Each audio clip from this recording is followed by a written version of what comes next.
नमस्कार, मैं अभिषेक कुमार आप सभी का स्वागत करता हूं रेलवे कैंपस यूट्यूब चैनल पे। तो चलिए आज से हम लोग स्टार्ट कर रहे हैं। क्लास नंबर 1 है, ग्रुप डी के एग्जामिनेशन के जितने भी स्टूडेंट्स तैयारी कर रहे हैं। साइंस में हम लोग जो है स्टार्ट कर रहे हैं केमिस्ट्री से मोल कंसेप्ट। ठीक है, केमिस्ट्री का भी सेशन आएगा, बायोलॉजी का भी सेशन आएगा, फिजिक्स का भी सेशन आएगा। सबसे पहले मैंने केमिस्ट्री के एक काफी इंपॉर्टेंट चैप्टर जो आपका मोल कंसेप्ट है, जिसमें हम लोग 2 दिन का समय लेंगे। ठीक है, 2 वीडियो आपको मिलेगी मोल कंसेप्ट कंप्लीटली पूरी तरह से। देखिए चीजों को समझिए। अगर इस चैप्टर की बात की जाए तो ये कंप्लीट आपका एक मैथ्स है, जहां पे आपको कुछ चीजें याद नहीं करनी है, केवल कंसेप्ट पे आधारित इसमें न्यूमेरिकल्स बनते हैं। अगर इसकी वेटेज की बात कर लें तो भाई मैं आपको वेटेज भी दिखला दूं। देखिए ग्रुप डी की अगर बात कर ले तो देखिए इसमें अनगिनत सवाल आपके पिछले जो एग्जामिनेशन हुए हैं यहाँ पे पूछे गए हैं। ठीक है, आप देख सकते हैं। केवल यहाँ देखिए जेई में भी पूछे गए हैं पिछले साल, इस बार भी जेई में आपको देखने को मिलेंगे। ये काफी पुराना 2014 का पेपर है, सीनियर सेक्शन इंजीनियर का। ग्रुप डी 2018 में पूछा गया सवाल है। मतलब अनगिनत एएलपी टेक्नीशियन, मतलब ये वो चैप्टर है जहां से सवाल बन जाते हैं भाई। ठीक है ना, और मोस्टली यहाँ से आपका जो क्वेश्चन बनेगा वो आपका जो पैटर्न बनता है यहाँ से न्यूमेरिकल से ही क्वेश्चन बनते हैं। ठीक, तो चलिए बिना देर के हुए चीजों को स्टार्ट करते हैं। जो भी इस चैनल पर नए हैं जरूर चैनल को सब्सक्राइब करेंगे, अपने दोस्तों तक कंटेंट को शेयर करिएगा। 2 क्लास में आपका मोल कंसेप्ट बहुत शानदार वे में। देखिए चीजों को मैं स्टार्ट कर रहा हूं। आपने पढ़ा होगा ना, 1 मोल इक्वल्स टू 6.022 इंटू 10⁻23 एटम्स। ये क्या है भाई? अणु। ये क्या है? आयन। ये है क्या आखिर? इसको आप फिजिकली फील कर पाइएगा कि इसका मतलब आखिर क्या बोला जा रहा है। ठीक है, तो बिना देर किए हुए चीजों को स्टार्ट करते हैं। बाकी आपने बेसिक साइंस इंजीनियरिंग ड्राइंग की क्लासेस अटेंड की है और मोस्टली स्टूडेंट का जो फीडबैक रहा तो आप समझ सकते हैं शानदार वे में साइंस को पढ़ाया जाएगा। बिंदास रहिएगा भाई। चलिए सबसे पहले देखिए चीजों को समझेंगे हम लोग। पहले तो डेफिनेशन देख लेते हैं कि डेफिनेशन में क्या बोला गया। कुछ चीजें आपको इसमें समझ में आएगी नहीं, लेकिन एक एक टर्म को मैं आपको समझा दूंगा अभी। डेफिनेशन में क्या लिखा गया है? परिभाषा लिखा गया है मोल का, किसी पदार्थ का मोलर द्रव्यमान या फिर अनुभार जिसे कहेंगे, इंग्लिश में हम इसे कहते हैं मॉलिक्यूलर मास। ठीक है ना, यानी कि किसी भी मैटर का जो मॉलिक्यूलर मास है कंपाउंड के 1 मोल का, यानी कि यौगिक के 1 मोल का ग्राम में द्रव्यमान मास होता है। ये परिभाषा है, किताबी परिभाषा है। कुछ समझ में आया? कुछ नहीं समझ में आया भाई? देखिए सबसे पहले आपको यह समझना होगा कि पदार्थ होता क्या, यानी मैटर होता क्या है। पहली बात तो ये। सेकंड आपको यह समझना होगा कि ये मोलर द्रव्यमान यानी कि अनुभार होता क्या है। फिर आपको यह समझना होगा कि यौगिक यानी कि कंपाउंड होता क्या है। फिर जाकर के आप इस परिभाषा को यानी मोल के परिभाषा को बहुत शानदार वे में समझ पाएंगे। ठीक है, तो देखिए यहाँ पे डिटेल करके हम लोग पढ़ेंगे, इसलिए जल्दबाजी में इसको कराया जा सकता है, बट मैं यहाँ पे आराम से चीजों को फील करवाते हुए आपको पढ़ाऊंगा। ठीक है ना, हर एक सवाल का आपको उत्तर दिया जाएगा। तो चलिए एक एक करके। इसकी परिभाषा तो आपको समझ में नहीं आई है भाई, नो डाउट आनी भी नहीं चाहिए। फिर से पढ़ते हैं हम लोग, क्या समझ में आता है कि नहीं देखते हैं। किसी पदार्थ का मोलर द्रव्यमान, कॉमा है यहाँ पे, किसी द्रव्यमान किसी पदार्थ का मोलर द्रव्यमान कंपाउंड के 1 मोल का ग्राम में मास होता है। चलिए इसको अब हम लोग समझते हैं। देखिए सबसे पहले तो आपको समझना होगा कि पदार्थ कहते किसको है ना। देखिए मैंने कई बार कई क्लासेस में इसके बारे में जिक्र भी किया है। एक बार फिर से हम लोग यहाँ पे समझने की कोशिश करते हैं। अभी आपने एक वर्ड सुना पदार्थ, तो देखिए पदार्थ को सबसे पहले आपको समझना होगा कि जब हम यूनिवर्स की बात करते हैं, यानी क्या यूनिवर्स की बात करने का मतलब है कि जब हम ब्रह्मांड की बात कर रहे होते हैं, ठीक है ना, तो ये ब्रह्मांड केवल 2 चीजों से मिलकर के ही बनी हुई है। एक है आपका पदार्थ और एक है आपकी एनर्जी। यानी एनर्जी को हिंदी में कहते हैं हम लोग ऊर्जा, और पदार्थ को हिंदी में हम लोग इंग्लिश में कहते हैं हम लोग इसको मैटर। यानी आप इस ब्रह्मांड में यानी इस पृथ्वी में आपको जो भी चीजें मिल रही है ना, वो केवल 2 चीजों से मिलकर के ही बनी है। एक तो है वो पदार्थ और एक है आपकी एनर्जी। अब हम इस जब एनर्जी की बात कर रहे होते हैं तो इसको हम लोग फिजिक्स में स्टडी करते हैं। और ये जो आपका पदार्थ है, ये पदार्थ 2 प्रकार के होंगे। एक तो होगा आपका लिविंग पदार्थ होगा, ठीक है ना, यानी लिविंग कहने का मतलब क्या होगा? जीवित होगा। क्या होगा? ये आपका जीवित होगा। और एक क्या होगा? आपका नॉन लिविंग। एक क्या होगा? आपका नॉन लिविंग, यानी क्या होगा? ये आपका आजीवित होगा। ठीक, तो जहां पे नॉन लिविंग की बात होगी, ध्यान से समझिएगा, जब हम नॉन लिविंग मैटर की बात कर रहे होंगे तो इसकी स्टडी हम लोग कहाँ करते हैं? इसकी स्टडी हम लोग केमिस्ट्री में कर रहे होते हैं। ठीक है, लेकिन जब बात हो रही होगी लिविंग मैटर की, अभी ये मैटर कैसे पहचानेंगे वो मैं बताऊंगा। पहले ये समझिए कि साइंस जब आप पढ़ते हैं फिजिक्स, तो फिजिक्स में आप क्या पढ़ते हैं भाई, एनर्जी के बारे पढ़ते हैं। केमिस्ट्री जब आप पढ़ रहे होते हैं तो केमिस्ट्री में आप क्या पढ़ते हैं, नॉन लिविंग मैटर के बारे पढ़ रहे होते हैं। और जब आपके पास लिविंग मैटर की जब बात होती है तो लिविंग मैटर की जानकारी आप कहाँ से ले रहे होते हैं, तो बायोलॉजी में ले रहे होते हैं। और यही जो लिविंग जो मैटर है, इस लिविंग मैटर को हम लोग क्या नाम दे देते हैं, सेल का या फिर कोशिका का नाम देते हैं। क्लियर है? तो अभी आपने क्या समझा सर, अभी आपने ये समझा कि ये जो ब्रह्मांड है केवल दो चीजों से मिलकर बनी है, एक है आपका मैटर, एक है आपका एनर्जी। एनर्जी की स्टडी हम लोग फिजिक्स में कर रहे होते हैं, और मैटर को हम लोग दो पार्ट में बांटते हैं, एक आपका लिविंग और एक हो गया आपका नॉन लिविंग। नॉन लिविंग की स्टडी हम लोग केमिस्ट्री में कर रहे हैं, और जैसे कि आज हम लोग केमिस्ट्री पढ़ रहे हैं तो हम लोग किसके बारे जानकारी लेंगे, नॉन लिविंग मैटर के बारे जानकारी ले रहे होंगे। और जब बायोलॉजी आप पढ़ रहे होते हैं तो वहां पे लिविंग मैटर की जानकारी ले रहे होते हैं, जिसमें क्या होगी, सांस लेने की क्षमता होगी। ठीक है भाई, जो अपना खाना खुद बना रहा होगा, जैसे प्लांट आप देखते हैं। तो चलिए अभी हम लोगों को पढ़ना है केमिस्ट्री में। तो बात सबसे पहले हमें यह समझना है कि सर हम पदार्थ कहेंगे किसको। तो देखिए, बोलचाल की भाषा में हम कह देते हैं कि जो भी आपको चीजें दिखाई पड़ रही है, जो आपके जो पांचों सेंस जो हैं, ठीक है ना, पांचों सेंस से अगर आप कोई भी चीज को अगर आप फील कर पा रहे हो तो आप उसको क्या कर देते हैं, पदार्थ करते हैं। जैसे आप जहां बैठे हैं, तो आपके जहां बैठे हैं, जिस भी रूम में बैठे तो आपके पास कॉपी रखा होगा। तो कॉपी क्या है, आप उसको देख पा रहे हैं, छू पा रहे हैं, तो वो हो गया आपका क्या, मैटर। आपके रूम में बेड लगा होगा तो बेड भी क्या हो जाएगा, मैटर। ठीक है, आपके रूम में पेन भी रखे होंगे तो पेन भी हो गया आपका मैटर, क्योंकि आप उसे देख पा रहे हैं, छू पा रहे हैं। लेकिन अगर बात कर लिया जाए हवा, एयर, तो आप तो उसे देख नहीं सक रहे हैं, तो क्या एयर आपका पदार्थ नहीं होगा, हमें यह बताइएगा। तो भाई एयर भी पदार्थ है, लेकिन आप तो उसे देख नहीं पा रहे हैं। तो चलिए इसके एग्जैक्ट डेफिनेशन की बात करते हैं कि कोई भी वस्तु पदार्थ है या नहीं है, इसकी पहचान करने के लिए हमारे पास दो कंडीशन होते हैं। अगर ये दो कंडीशन कोई भी चीज अगर फॉलो कर ले तो हम उसे मैटर का दर्जा दे देते हैं। पहला ये कि उसका अपना क्या होना चाहिए, भार होना चाहिए, उसका अपना क्या होना चाहिए, वेट होना चाहिए। ठीक है, पहली बात तो ये होनी चाहिए, शर्त है। दूसरा कंडीशन ये कि वो स्पेस ऑक्युपाई करे, है ना, वो क्या करे भाई, स्पेस ऑक्युपाई करे, यानी वो क्या करे, स्थान छेकती हो। क्या करती हो, स्थान छेकती हो। जैसे अगर मैं आपको कह दूं, आप जिस चीज को लेकर के अभी आप पढ़ रहे हैं, कॉपी पेन होंगे, तो भाई मैं पेन का एक एग्जांपल ले रहा हूं। तो ये जो पेन है, ये पेन को जब आप हाथों में उठा रहे होते हैं तो कुछ उसका ग्राम में आपको भार लगता है, फील होता है। यस सर, यानी कि पहला कंडीशन तो सेटिस्फाइड है। अब इस पेन को आपने इतने दूरी की बात कर ली जाए तो पेन ने इतना स्पेस क्या कर लिया, ऑक्युपाई कर लिया है कि नहीं, बताइए। क्या इस जगह पे कुछ और भी चीज को आप रख सकते हैं, नहीं। जैसे ये आपका टेबल है, अब इस टेबल पे आपने यहां पर कलम रख दिया है, पेन रख दिया, तो क्या इस स्पेस में आप कोई दूसरा चीज आप रख सकते हैं, नहीं। यानी ये पेन ने क्या कर लिया है भाई, स्पेस ऑक्युपाई कर लिया, यानी दूसरा कंडीशन सेटिस्फाइड हो गया है। ठीक है, यानी क्या हो गया, ये आपका दूसरा कंडीशन भी सेटिस्फाइड हो गया, यानी पेन क्या हो गया, आपका एक पदार्थ हो गया। उसी प्रकार अगर मैं ईयर की बात जब आपसे किया हूं, ईयर की बात किया यानी हवा की बात की है, तो पहले इसको हम लोग देख लेते हैं, ये दोनों कंडीशन क्या सेटिस्फाइड कर रहा है, क्या इसका अपना कोई भार है, दूसरा क्या ये स्पेस ऑक्युपाई करती है। तो चलिए, जैसे कि एक बलून ले रहे होते हैं, ये अभी पिचका सा ये बलून है, ठीक है। अब जैसे ही आपने इसके अंदर ईयर डाला, तो ईयर डालते ही आप क्या देख रहे हैं, जिस बलून को आप अभी उठाए थे, ये इस बलून को, आफ्टर ईयर जब आपने बलून को फिलअप कर दिया है ईयर से, तो ये बलून इस प्रकार से हो गया, तो कुछ मिलीग्राम तो इसका वेट इंक्रीज करेगा भाई। यानी आपने क्या देखा, जैसे ही आपने इसके अंदर ईयर डाला तो ईयर के कारण क्या हुआ, इसका वेट इंक्रीज हुआ। यानी ईयर पहला कंडीशन सेटिस्फाइड कर दिया कि ईयर क्या करती है, ईयर की अपनी कोई भार होती है। दूसरा, अभी ये बलून इतना स्पेस ऑक्युपाई कर रहा था टेबल में, अब ये इतना सा स्पेस ऑक्युपाई करने लग गया, यानी क्या हो गया, ईयर के भरने के कारण इसका स्पेस इंक्रीज हो गया, यानी स्पेस भी ऑक्युपाई करती है। एक और एग्जांपल, जैसे कि कोई टायर है, पंचर टायर, ये इस प्रकार से। अब जैसे आप एयर गैस इसमें फिलअप करते हैं तो ये पंचर टायर का वेट बढ़ जाता है भाई, इंक्रीज हो जाता है, और ये स्पेस भी देखिए इंक्रीज कर लिया, है ना, इतना स्थान छेकने लग गया वो टायर। यानी ईयर क्या है भाई, ईयर भी आपका क्या है, एक पदार्थ है। तो कभी भी आप पदार्थ के अगर डेफिनेशन की बात करेंगे तो कभी ऐसा आप नहीं कह रहे होंगे कि जो भी चीजें, जो भी वस्तुएं हमारे आसपास हमें है या ब्रह्मांड में है या जिसको हम देख पा रहे हैं वो आपका पदार्थ होगा, नहीं।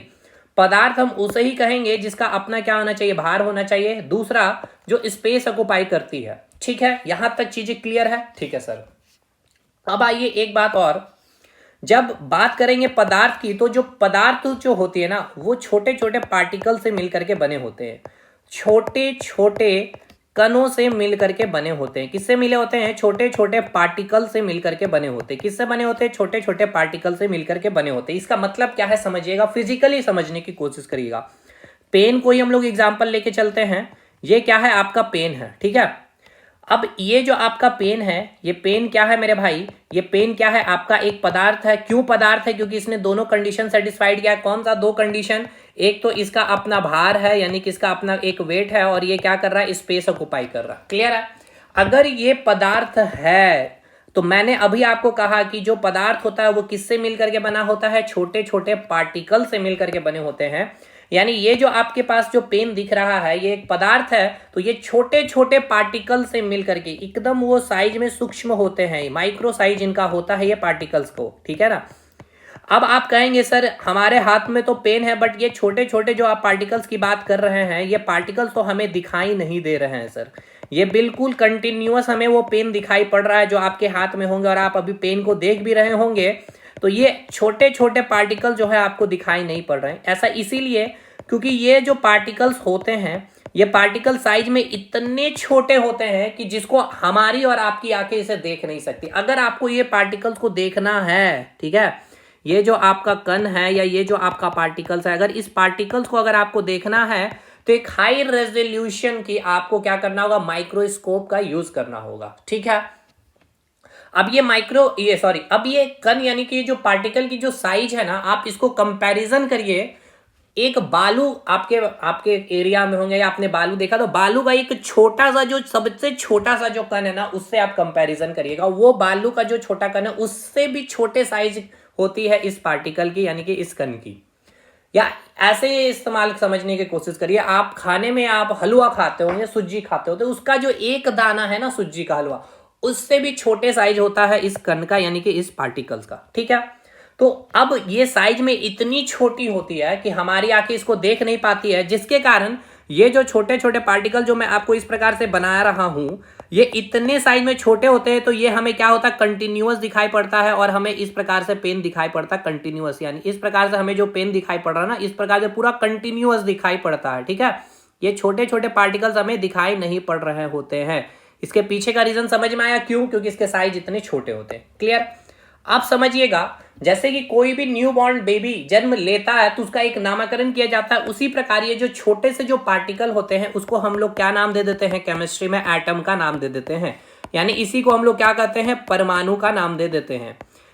तो अब याद रखिएगा, इसको हम थोड़ा सा बायोलॉजी में जोड़ना चाह रहे हैं, क्योंकि बायोलॉजी भी हम लोग पढ़ने वाले हैं। तो बायोलॉजी में उसी प्रकार जो एक ह्यूमन है, ठीक है, एक जो इंसान है, ये जो है ना छोटे छोटे छोटे छोटे कोशिका से मिलकर के बने होते हैं। यानी छोटे छोटे यहाँ पे भी कहा कण है, पार्टिकल्स है, लेकिन इस कण और पार्टिकल का जो नामकरण कर दिया जाता है बायोलॉजी में, सेल का नामकरण कर दिया जाता है। और ये जो सेल होता है जीवित होता है, और ये एटम नॉन लिविंग होता है, ये जीवित नहीं होता। बस यहाँ पे बायोलॉजी को छोड़ रहे हैं, यहीं से हम लोगों का बायोलॉजी भी स्टार्ट होगा, सेल से ही, ठीक है ना। तो समझ में आ गया भाई? चलिए, चीजें एकदम हर एक वर्ड क्लियर होना चाहिए। केमिस्ट्री में, फिजिक्स में, साइंस में, बायोलॉजी में, जहां भी, जीके में जो भी पढ़ रहा है, तो मीनिंग समझ में आनी चाहिए कि वो वर्ड बोल क्यों रहा है, आखिर उस वर्ड का मीनिंग क्या है भाई। इतना समझ में आया? उसी प्रकार आपके पास अगर कॉपी भी होंगे भाई, अगर आपके पास कॉपी भी है, ठीक है ना, अगर आपके पास फर्दर कोई कॉपी भी है, तो ये कॉपी क्या है? पहले हमें ये बताइए, ये जो आपका कॉपी देख रहे हैं, ये कॉपी क्या है? आपका एक पदार्थ है भी या नहीं है? तो ये चेक करेंगे, इसका अपना वेट है, और दूसरा स्पेस ऑक्युपाई कर रहा है, तो बिल्कुल वेट है, उठाने में भार लगता है, कहीं भी रख दे तो स्पेस ऑक्युपाई कर लेता है। इट मीन्स अगर ये पदार्थ है, मैटर है, तो ये भी छोटे छोटे क्या होंगे? बहुत ही सूक्ष्म साइज में होते हैं इसके। ये भी क्या होंगे? पार्टिकल से मिलकर के बने होंगे, जिसको हम लोग क्या नाम दे देते हैं? एटम का नाम दे देते हैं। चलिए, यहां तक चीजें खत्म करते हैं इसको। अब आइएगा, इसको हम लोग आगे बढ़ाते हैं। देखिए, इसके डेफिनेशन में एक शब्द है, लेकिन इसमें बहुत सारी चीजें हैं। अभी तो मैटर में मैंने बहुत कम चीजें बताई, इसमें बहुत कुछ समझने का। मैटर एक चैप्टर जिसमें मैंने 14th 15th लेक्चर मैंने लिए हैं भाई, और जहां से पूरी एनसीईआरटी की निचोड़ है, एग्जाम्पलर की निचोड़ मैंने रखा है भाई, जो आपके एग्जाम में क्वेश्चन पूछता है। आप एप्लीकेशन चेकआउट करेंगे, हमारा एप्लीकेशन फोकस स्टडी विद अभी है। रेलवे कैंपस में आप देख रहे हैं फोकस स्टडी विद अभी, हमारा दोनों चैनल है, ये भी है, और फोकस स्टडी विद एप्लीकेशन उसी नाम से मिलेगा। आप विजिट करिए, चेकआउट करिए। ग्रुप डी का साइंस पूरा ऑलमोस्ट खत्म हो रखा है, लिंक आपको कमेंट सेक्शन में, डिस्क्रिप्शन में मिल जाएगा। देखिए, यहाँ पे आइए, पहले चीजों को समझते हैं। देखिए, यहाँ मैंने पदार्थ के बारे में पढ़ा है, तो पदार्थ में क्या बोला गया, यानी मैटर के बारे क्या बोला गया है कि जो पदार्थ होता है किसे कहेंगे, जो उसका अपना क्या होना चाहिए, सेल्फ वेट होना चाहिए और स्पेस ऑक्युपाई यानी कि स्थान क्षेत्रीय, तो हम उसे वेट पदार्थ कहेंगे। और अगर पदार्थ है तो पदार्थ किससे मिलकर बना होगा, छोटे छोटे कणों से मिलकर के बना होगा, यानी कि स्मॉलेस्ट पार्टिकल जो होता है उसको हम क्या कहते हैं, पार्टिकल, यानी कि जो स्मॉलेस्ट पार्टिकल से मिलकर के बना होता है आपका पार्टिकल्स। अब आपके माइंड में यार मोल कंसेप्ट में इनकी क्या ही जरूरत है भाई, बहुत जरूरत है। यानी आप जो क्वेश्चन न्यूमेरिकल्स बना रहे होते हैं ना, इस थ्योरी को ही आप समझ रहे होते हैं उस न्यूमेरिकल्स में, तो पहले थ्योरी तो समझ लें हम लोग। चलिए आगे बढ़ते हैं। अब यहाँ पे देखिए आपको जो एग्जांपल दिखाया गया पेन में, अब ये पेन में देखिए इस प्रकार से छोटे छोटे बहुत सारे एटम है। स्मॉलेस्ट पार्टिकल को हम क्या का नाम दे देते हैं, एटम। यानी ये एटम जो भी है प्लास्टिक का, अगर पेन लिया है आपने, ऐसे समझिए ना मेरे भाई, आपके पास अभी मैंने आपको पेन का एग्जाम्पल दिया है, ठीक है ना, तो ये पेन किससे मिलकर बना होगा, ये पेन क्या प्लास्टिक का है। तो भाई ये जो ऐसे समझिए कि ये जो जो छोटे छोटे जो कण होंगे ये भी क्या होंगे, प्लास्टिक है, ये पूरा प्लास्टिक ही है, तो पूरा प्लास्टिक, छोटे छोटे जो पार्टिकल्स, छोटे छोटे जो कण है ना, वो भी क्या होंगे, प्लास्टिक के ही होंगे। जैसे कि एक एग्जांपल समझिएगा कि अगर आपके पास कोई एक ड्रेस है, ये जैसे शर्ट है, ठीक है, अब ये शर्ट अगर कॉटन का है तो ये पदार्थ है, शर्ट भी क्या है, एक पदार्थ होगा, क्योंकि इसका अपना एक भार है और स्पेस ऑक्युपाई कर रहा। तो यहाँ पे जो छोटे छोटे जो कण है, पार्टिकल्स हैं, यानी ये जो कण है या जिसको हम एटम का नाम दिए हुए हैं, ये एटम भी किसका होगा, कॉटन का ही होगा। अगर आपके पास कोई प्लास्टिक का कोई एक बॉल है तो ये बॉल का भी, पहले तो ये पदार्थ है क्योंकि वेट है और स्पेस ऑक्युपाई कर रहा, तो ये बॉल भी क्या होगा, छोटे छोटे पार्टिकल से मिलकर बना होगा। तो ये जो छोटे छोटे जो पार्टिकल्स है ये भी किसके होंगे, प्लास्टिक का बॉल है तो ये भी प्लास्टिक के होंगे। उसी प्रकार ये पेन भी क्या है आपका, एक प्लास्टिक का पेन है, तो भाई इसके छोटे छोटे पार्टिकल्स भी क्या होंगे, प्लास्टिक के ही होंगे। और ये जो देखिएगा, जैसे कि ये आपको मैंने एक पेन बना के दिखाया, ठीक है, इस पेन में मैं आपको एक नंबर मैं काउंट कर ले रहा हूं कि इसमें 3 4 5 6 7 8 9 10 11 12 13 14 15 16 17 18 19 20 21 22 23 24 25 26 27 28 29 30, यानी इस पेन में क्या है, 30 क्या है आपके एटम है, ठीक है ना, यानी क्या है 30 क्या है आपके छोटे छोटे पार्टिकल है, यानी कि स्मॉलेस्ट पार्टिकल्स है, ठीक है। अब याद रखिएगा ये 30 जो एटम है, यानी ये छोटे एटम, इस प्रकार से ये छोटा छोटा जो एटम है, हर 30 एटम का याद रखिएगा आप क्या करते हैं, इस पेन का टोटल जो वेट आपको मिला है 10 ग्राम है, ठीक है। तो ये 10 ग्राम बना कैसे, ये 30 एटम का जो वेट हुआ ना वही टोटल पेन का वेट होता है, समझे। यानी इसमें जो 30 जो आपका क्या है एटम है या जो छोटे छोटे जो पार्टिकल है, ठीक है, ये 30 परमाणु का या एटम का या छोटे पार्टिकल का जो मिला करके जो वेट होता है वही टोटल वेट आपका इस पेन का होता है। और ये जो छोटे छोटे पार्टिकल किसका होगा, ये पेन प्लास्टिक का है तो ये छोटे छोटे पार्टिकल भी प्लास्टिक के होंगे।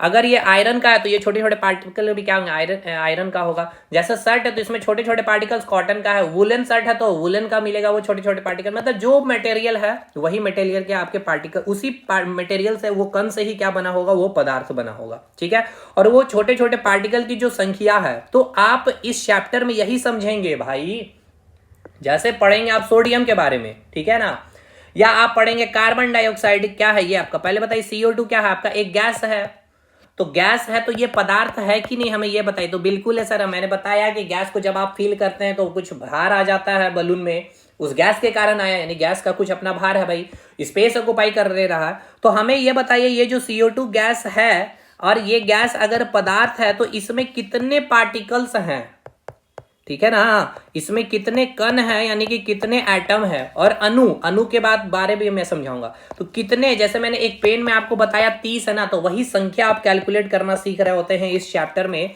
कि CO2 गैस में, सोडियम में या सोडियम सल्फेट में, कोई भी हाइड्रोजन गैस है या वाटर ही ले लीजिए, ठीक है, जैसे वाटर है भाई, तो अभी आपके पास ये बकेट है, ठीक है ना, ये बकेट खाली है, तो अभी आपने क्या किया, अभी इस खाली बकेट में आपने वाटर H2O डाल दिया, पूरा भर दिया है, तो इसने स्पेस ऑक्युपाई कर लिया वाटर ने इतना, ठीक है, और इसका वेट भी इंक्रीज कर दिया, यानी वाटर क्या हो गया, एक पदार्थ हो गया। अगर ये पदार्थ है तो छोटे छोटे पार्टिकल से ये पानी बना होगा, तो कितने छोटे छोटे पार्टिकल्स होंगे, ये सारी चीजें अब समझ में आ रहा ना कि ये चैप्टर का क्या इंपॉर्टेंस, ये चैप्टर कहता क्या है, रटे नहीं रहना भाई, मोल निकालना, ये रटना नहीं हमें, ठीक है। अब आइए यहां तक चीजें क्लियर हो गई भाई।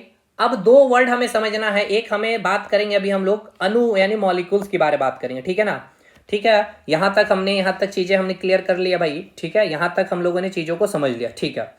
चलिए अब हम लोग बात करते हैं एलिमेंट की, चलिए एलिमेंट से चीजों को स्टार्ट करते हैं, फिर हम लोग, अच्छा चलिए अणु को पहले समझ लेते हैं, देन यहां से आएंगे। देखिए अणु किसको बोलते हैं, देखिएगा जैसे कोई एक यहां पे एक बंदा है गया, ठीक है, ये एक एक बंदा है तो इसको हम कह रहे हैं एटम। अब एटम क्या है वो समझिए, ये जो पेन है, पेन जो छोटे छोटे जो पार्टिकल से मिल करके जो बना होता है, ये जो छोटे छोटे पार्टिकल से जो मिल करके ये जो पेन बना हुआ है, किससे बना हुआ है, ये छोटे छोटे पार्टिकल से मेरे भाई। यानी कि छोटे छोटे पार्टिकल यानी जो कण है, इसी को तो हम एटम करें। यानी एक एटम को मैंने बाहर निकाल दिया है तो इसको हमने एटम कर दिया, कह दिया। लेकिन यानी एक एटम को मैंने रखा है, यानी ये एक मैंने लिया है तो इसको हमने क्या कह दिया, एटम का नाम दिया है। लेकिन एक और मैं निकाल दिया बाहर यहाँ पे, अब ये क्या हो गया, ग्रुप ऑफ एटम हो गया। दो हो गया ना, एक से ज्यादा अगर ग्रुपिंग कर दिया आपने, एक से ज्यादा को क्या कहेंगे वहां पे, ग्रुप बन जाएगा। यानी ये क्या हो गया आपका, ग्रुप ऑफ एटम हो गया। तो जब ग्रुप ऑफ एटम होगा यानी एक से अधिक एटम उपस्थित होंगे तो उसको हम कहते हैं अणु, या फिर हम उसी को नाम दे देते हैं मॉलिक्यूल। यानी एक व्यक्ति है, एक और व्यक्ति आ गया, तो अब ये क्या हो गया, ग्रुप ऑफ क्या हो गया, पर्सन हो गया, व्यक्ति हो गया। तो अब हम इसको क्या कहेंगे, अणु कहेंगे, या फिर हम इसको मॉलिक्यूल्स कहेंगे। समझ में आया? मॉलिक्यूल्स का मतलब ये समझ में आया। देखिए समझिए, अगर मैं कह रहा हूं परमाणु, ठीक है, मैं कह रहा हूं परमाणु यानी कि मैं कह रहा हूं एटम, यानी एटम के मतलब क्या है, एक छोटा सा जो पार्टिकल्स था पेन का, एक छोटा सा पार्टिकल की बात हो रही है। अगर मैं कह रहा हूं अणु, यानी मैं कह रहा हूं इंग्लिश में इसको मॉलिक्यूल्स, इसका मतलब ये क्या कि उस पेन के दो एटम होंगे, या फिर तीन भी हो सकते हैं, या चार भी हो सकते हैं, पांच भी, छह होंगे। मतलब ये कि मिनिमम दो तो होंगे ही एटम, यानी एक से अधिक एटम की बात हो रही होगी। एक से अधिक एटम की बात हो रही है मॉलिक्यूल्स में, यानी इसी को हम लोग डिफाइन करते हैं कैसे, ग्रुप ऑफ एटम का नाम देते। अब समझ में आ गया होगा, कोई दिक्कत नहीं होगा, ठीक है ना। तो भाई आप केमिस्ट्री में पढ़ रहे होते हैं, एनसीईआरटी में, मॉलिक्यूल्स एटम क्या है समझ में आ रहा है। यानी जो पदार्थ है, जो पदार्थ है तो वो कैसे पहचानेंगे भाई, वो अपना एक भार रख रहा होगा, स्पेस ऑक्युपाई कर रहा होगा, और अगर स्पेस ऑक्युपाई कर रहा भार है तो वो पदार्थ है। अगर वो पदार्थ है तो मैंने अभी आपको बताया है कि कोई भी पदार्थ क्या होता है, छोटे छोटे पार्टिकल से मिलकर के बने होते हैं, कण से मिलकर बने होते हैं, और इसी छोटे छोटे जो पार्टिकल्स, कण को हम लोग क्या नाम दे देते हैं, एटम्स का नाम दे देते हैं। ठीक है, यहां तक चीजें समझ में आ गई भाई। चलिए, अब जब एक से अधिक एटम हो जाएगा, यानी कि ग्रुप ऑफ एटम की जब बात करेंगे, ये रहा ग्रुप ऑफ एटम, यानी परमाणु का एक समूह होगा, या तो दो हो सकता है, या तीन हो सकता है, या चार हो सकता है। एक से अधिक होगा तो उसको हम क्या नाम देंगे, अणु का नाम देंगे, यानी मॉलिक्यूल्स का नाम देंगे। ये यहां तक चीजें क्लियर है। चलिए, अब जैसे यहां पे आपको बताया गया है, देखिएगा क्या होगा यहां पे। देखिए, अब यहां पे इस पेन के इस एग्जांपल को मैंने फिगर में लिया, तो यहीं पे हम लोग चीजों को समझ भी लेते हैं। देखिए क्या किया गया यहां पे, ध्यान से देखिएगा, ध्यान से समझिएगा। जैसे यहां पे एक बार मैं आपको बना के दिखा दे रहा हूं, ये आपका एक कलम है, यानी कि ये क्या है, आपका पेन है, ठीक है। अब ये पेन क्या है, आपका एक पदार्थ है। यहां पे मैं लिखते चल रहा हूं, हर एक चीज को लिखते चलूंगा मैं। ये पेन क्या है, एक आपका पदार्थ है, यानी ये क्या है, आपका एक मैटर है। अगर ये, अच्छा क्यों मैटर है, क्योंकि इसने दो कंडीशन सेटिस्फाइड क्या है, क्या क्या कंडीशन सेटिस्फाइड क्या है, वेट और स्पेस ऑक्युपाई कर लिया है, ठीक है भाई। अगर ये पदार्थ है, अगर ये मैटर है, तो ये किससे बना होगा, छोटे छोटे पार्टिकल से, यानी कि स्मॉलेस्ट पार्टिकल से मिलकर के बना होगा, यानी कि छोटे छोटे कणों से मिलकर बना होगा। और यही कण को हम नामकरण कर दिए, नाम दे दिए किसका, एटम का, ठीक है भाई। तो चलिए हम इसमें छोटे छोटे पार्टिकल्स आपको दिखा दे रहे हैं, ये छोटे छोटे पार्टिकल से मिलकर के बना हुआ है।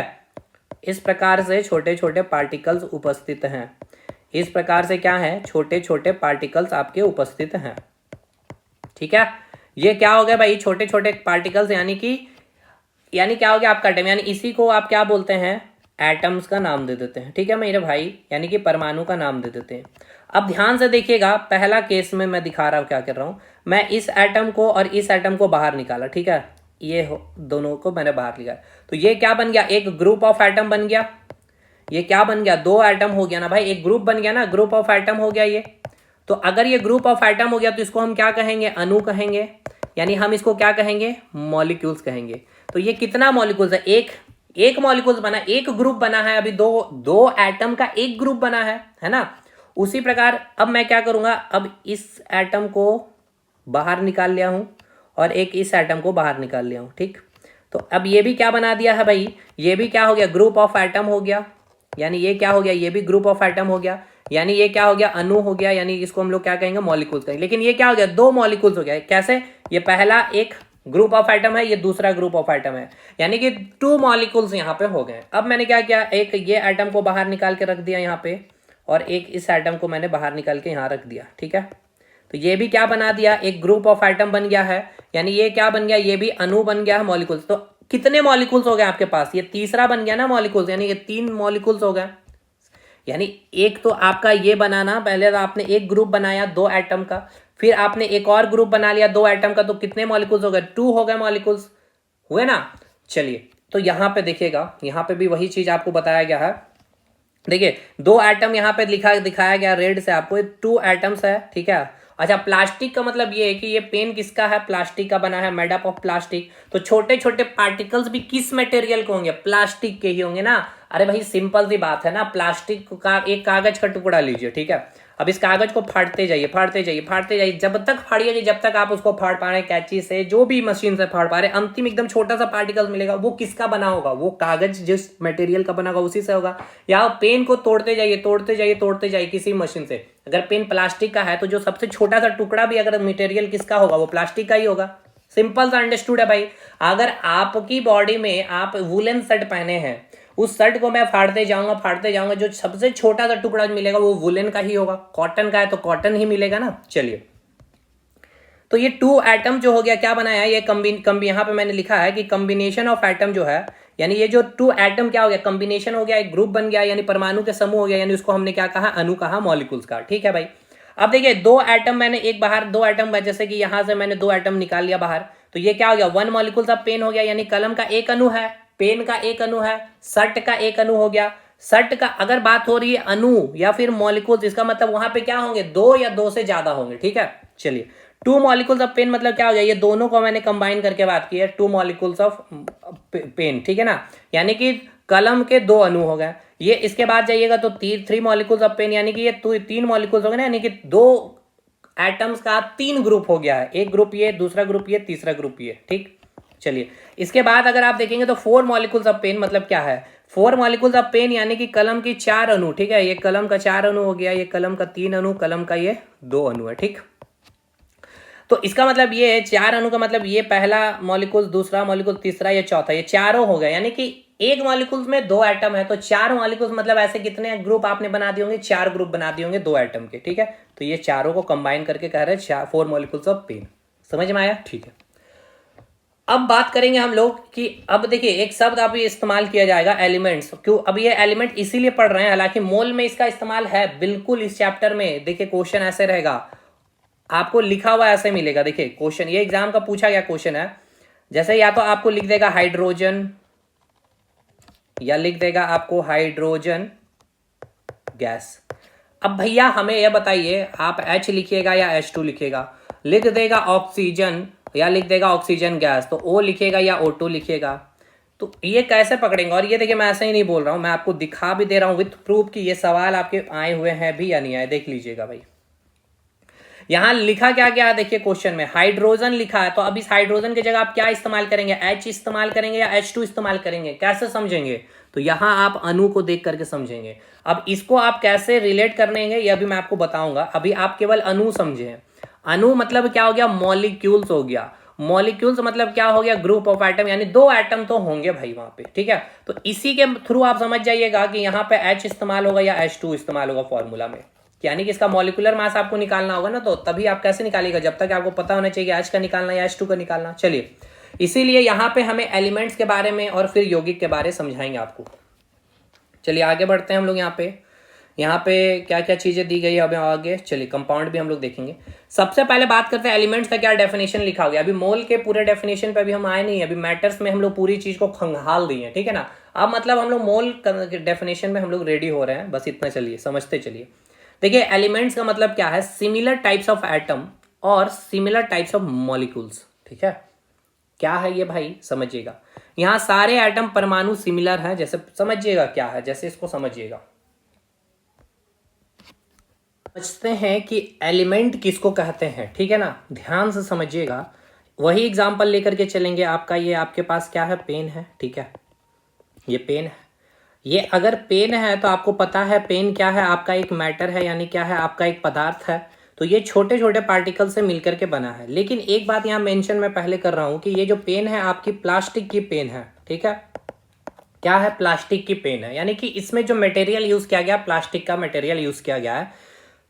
तो आपको पता है कि अगर वो पदार्थ है तो ये छोटे छोटे पार्टिकल से यानी कि छोटे छोटे कण से मिलकर के बने होंगे। ठीक है, तो ये छोटे छोटे पार्टिकल से मिलकर के बने हुए हैं। ठीक है मेरे भाई, अब आप क्या करिए, इस कलम को तोड़िए, जितना इसका ब्रेक डाउन कर सकते हैं इसको छोटे से छोटे ब्रेक डाउन। अपने एक हाथ से आपने इसको तोड़ा तो ये 2 टुकड़े में आपका ये पेन बढ़ गया। ठीक है, एक फर्स्ट ब्रेक डाउन किया आपने, दूसरा ब्रेक डाउन किया तो इसके 2 हिस्से कर लिए और इसके आपने 2 हिस्से कर लिए। इस प्रकार से ये सेकंड ब्रेक डाउन हुआ तो इसमें क्या हुए, छोटे छोटे पार्टिकल्स भी इसके क्या हुए, अलग अलग बढ़ते चले जा रहे हैं, अलग अलग बढ़ते जा रहे हैं। फाइनली आप इसको तोड़ते जा रहे हैं, अंतिम आप ऐसा मशीन लाए हैं जो आप फर्दर आप हाथ से तो तोड़ नहीं पाएंगे, तो फिर मशीन के आपने टूल का इस्तेमाल करके तोड़ा और इसका अंतिम जो छोटा सा जो टुकड़ा इस पेन का मिला है वो आपको ये मिला। ठीक है, ये क्या है भाई, मिला।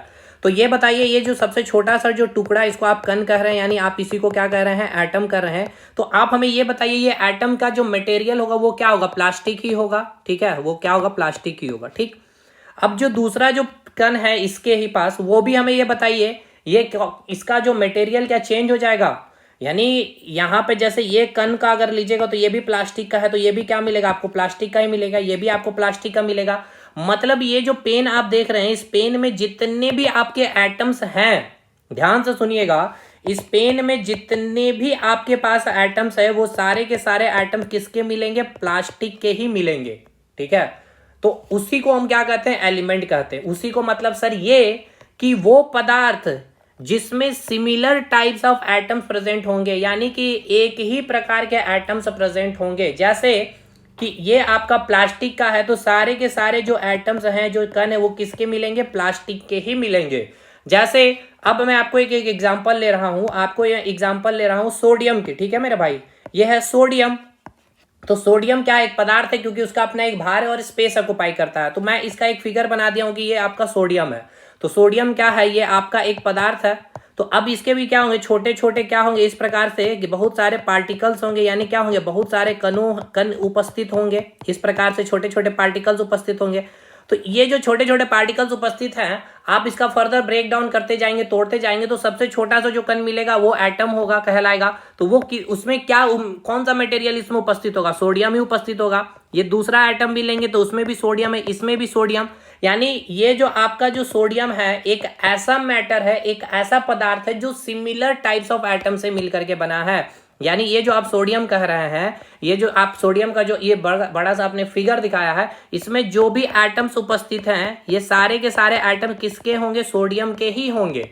यानी similar types of atom present होगा, सिमिलर टाइप्स ऑफ एटम्स, यानी कि एक प्रकार के ही क्या होंगे, परमाणु उपस्थित होते हैं एलिमेंट में। आप एलिमेंट किसको कहते हैं, जहां सिमिलर टाइप्स ऑफ एटम उपस्थित होते हैं। ठीक है, समझ में आया। तो जैसे कि अब एलिमेंट को आप एक एग्जांपल की तरह पे, क्योंकि देखिए आपको यहां पर डिफरेंशिएट करना आना चाहिए, एलिमेंट किसको कहेंगे, ठीक, एलिमेंट किसको कहेंगे, या फिर एक और आपको अभी वर्ड मिलेगा कंपाउंड, यानी कि यौगिक। यौगिक किसको कहेंगे, इसके बीच का डिफरेंस ये समझ में आएगा, तभी ये मोल कंसेप्ट पूरा चैप्टर आपको समझ में आएगा। ठीक है, तो आपको एलिमेंट में क्या समझ में आया भाई, देखिए एलिमेंट में आपको ये समझ में आ गया कि एलिमेंट अगर हम कह रहे हैं तो एलिमेंट हम उसे कहेंगे, उस पदार्थ को एलिमेंट कहेंगे जिसमें सिमिलर टाइप्स ऑफ एटम, यानी एक प्रकार के ही एटम्स होंगे, वो एटम एक ही मटेरियल के होंगे। अगर प्लास्टिक कोई मैटर है, पदार्थ है, प्लास्टिक का पेन है, कॉटन का शर्ट है, तो उसके जितने भी शर्ट के टुकड़े कर लीजिए, हर शर्ट का एक एक एटम, एक एक टुकड़ा, एक एक कण, एक एक पार्टिकल्स कॉटन का ही होगा, तो वो एलिमेंट हो गया। ठीक, अब इसी में लिखा हुआ है सिमिलर टाइप्स ऑफ मॉलिक्यूल्स। इसका मतलब क्या है, यानी कि सिमिलर टाइप्स ऑफ एटम को तो हम एलिमेंट कहते हैं, साथ ही साथ अगर सिमिलर टाइप्स ऑफ मॉलिक्यूल्स भी होगा तो उसी भी हम एलिमेंट्स कहेंगे। अब इसको भी समझ लीजिए कि सिमिलर टाइप्स ऑफ मॉलिक्यूल्स का मतलब क्या है। स्पेस लेंगे हम लोग, इसे हटाते हैं। जैसे इसको समझिएगा वाटर का एक एग्जाम्पल लेके, ठीक है ना, हम आपको वाटर का एक एग्जाम्पल ले रहे हैं। ठीक है, वाटर का हमने एग्जाम्पल लिया, चलिए वाटर का एग्जाम्पल नहीं आएगा, यहां पे हम एग्जाम्पल लेंगे ऑक्सीजन गैस की, यानी O2 गैस की। ठीक, तो यहां पे हमें पहले ये बताइए जो ऑक्सीजन है कितना उपस्थित है, 2 ऑक्सीजन है ना मेरे भाई, यहाँ पे 2 है तो 2 ऑक्सीजन हो गया। तो ये ऑक्सीजन और ये ऑक्सीजन, तो ये मैं इतना बड़ा सा फिगर बना दिया इस ऑक्सीजन के लिए, इसका भी मैं इतना बड़ा सा फिगर बना दिया।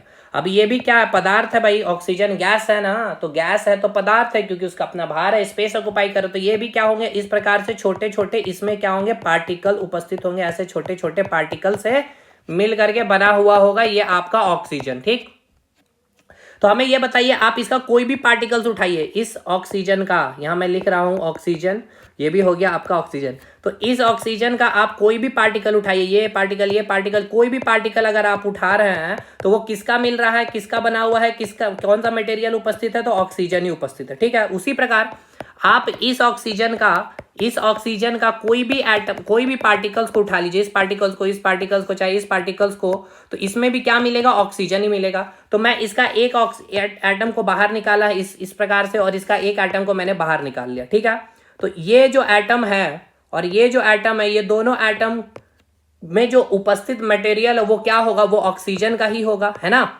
ऑक्सीजन का ही होगा।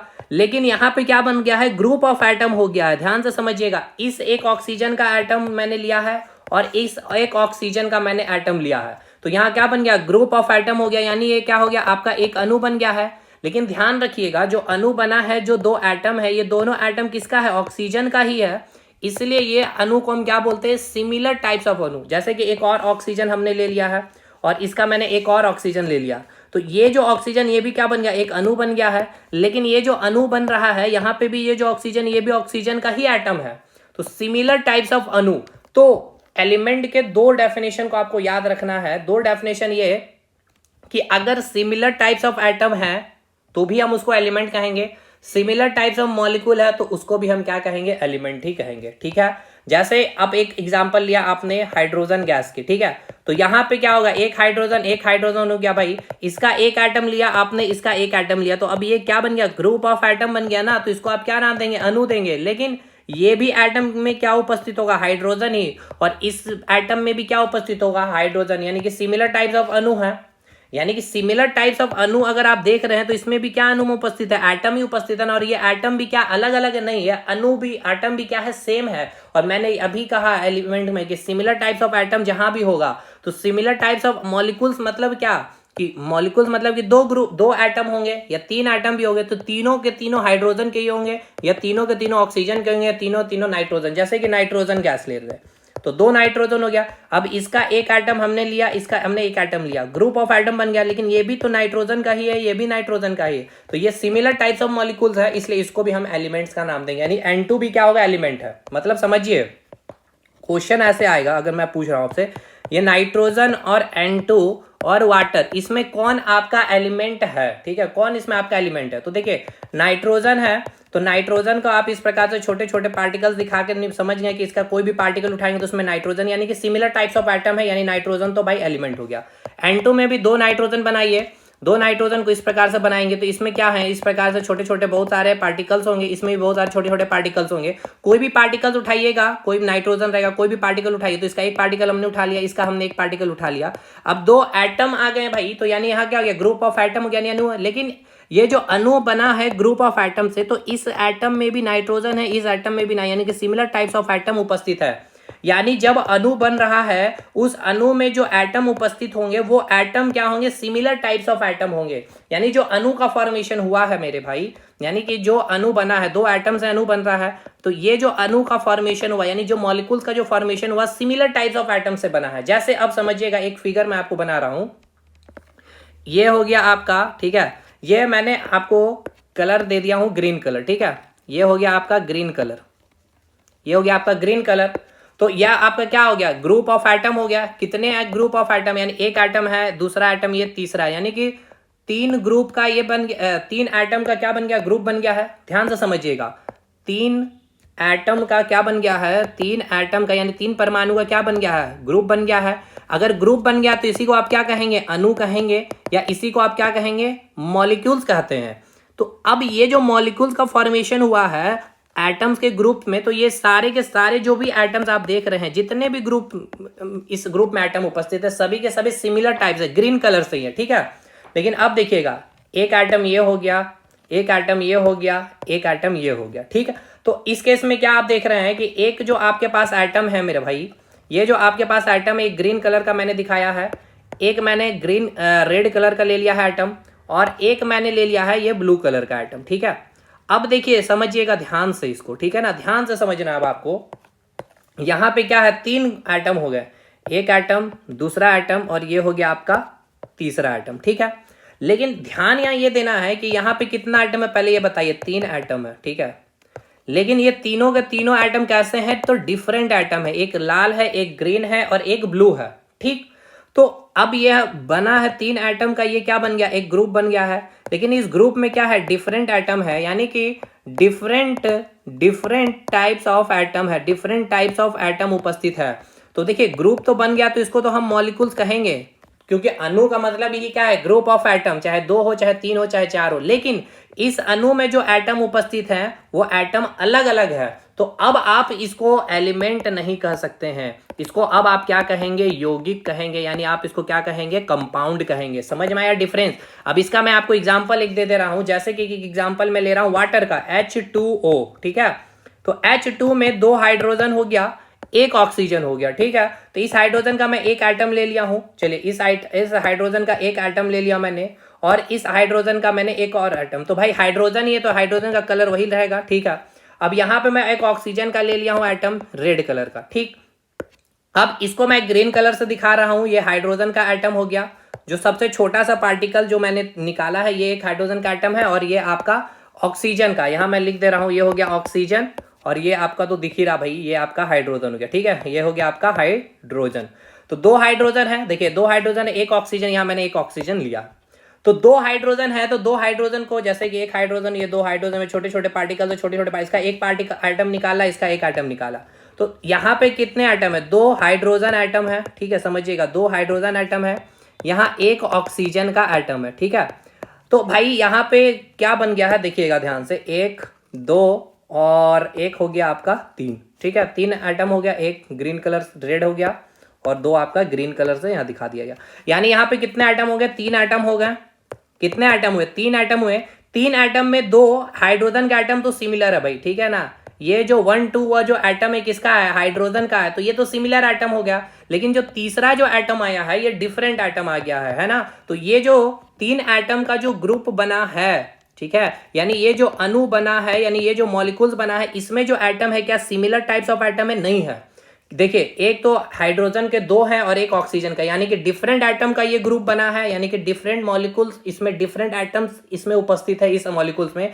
इसलिए आपका जो वाटर है, एलिमेंट इसको हम नहीं कहेंगे, तत्व इसको नहीं कहेंगे, हम लोग इसको क्या कहेंगे, यौगिक कहेंगे, यानी इसको हम लोग कंपाउंड कहेंगे। जैसे एक और एग्जाम्पल NH3 ले ले रहे हैं हम लोग, ठीक है ना। तो NH3 यानी कि अमोनिया, तो एक हो गया आपका नाइट्रोजन और 3 हाइड्रोजन हो गया, 3 आपके हाइड्रोजन हो जाएंगे, ठीक है ना, 3 आपके हाइड्रोजन हो जाएंगे। तो नाइट्रोजन का एक बड़ा सा हो गया, ये हाइड्रोजन हो गया, ये हाइड्रोजन हो गया, ये हाइड्रोजन, ठीक है। छोटे छोटे पार्टिकल से बना होगा इसका, ये भी। तो इसका एक हम नाइट्रोजन ले लिए भाई, मैं रेड कलर से दिखा रहा हूँ, ये छोटा सा आइटम इसका आ गया। अब हाइड्रोजन का सिमिलर मैं दिखा दे रहा हूँ इन तीनों का, ठीक है ना, क्योंकि हाइड्रोजन आइटम सेम है। तो देखिए यहाँ ग्रुप ऑफ आइटम कितना हो गया, 4 आइटम हो गया यहाँ पे, लेकिन डिफरेंट है। एक देखिए रेड मिल गया है और 3 आपका ब्लैक हो गया, 3 आपका ब्लैक हो गया। ये तीनों आपके हाइड्रोजन एटम है, यानी 3 हाइड्रोजन एटम है और एक आपका नाइट्रोजन एटम, यानी कि डिफरेंट टाइप्स ऑफ एटम है। यानी कि ये जो आपका अणु बनेगा, यानी ये जो आपका मॉलिक्यूल्स बनेगा, ये डिफरेंट टाइप्स ऑफ एटम से ये अणु बन रहा है, इसलिए यहाँ पे इसको हम क्या कहेंगे, यौगिक कहेंगे, यानी कंपाउंड कहेंगे। क्लियर हुआ। चलिए आपका कंपाउंड भी मैंने क्लियर कर दिया है, यहाँ पे पढ़ेंगे डेफिनेशन को। देखिए डेफिनेशन पढ़िएगा, डेफिनेशन में क्या बोला है, कंपाउंड का मतलब 2 और मोर देन 2 डिफरेंट एटम, है ना, 2 या फिर मोर देन 2 डिफरेंट एटम, 2 और मोर देन 2 डिफरेंट मॉलिक्यूल्स भी हो सकता है, उसको आप मॉलिक्यूल्स भी का भी नाम दे सकते हैं। जैसे कि कांसा यानी कि ब्रॉन्ज, ब्रॉन्ज किससे बना है, कॉपर से और टीन से, ठीक।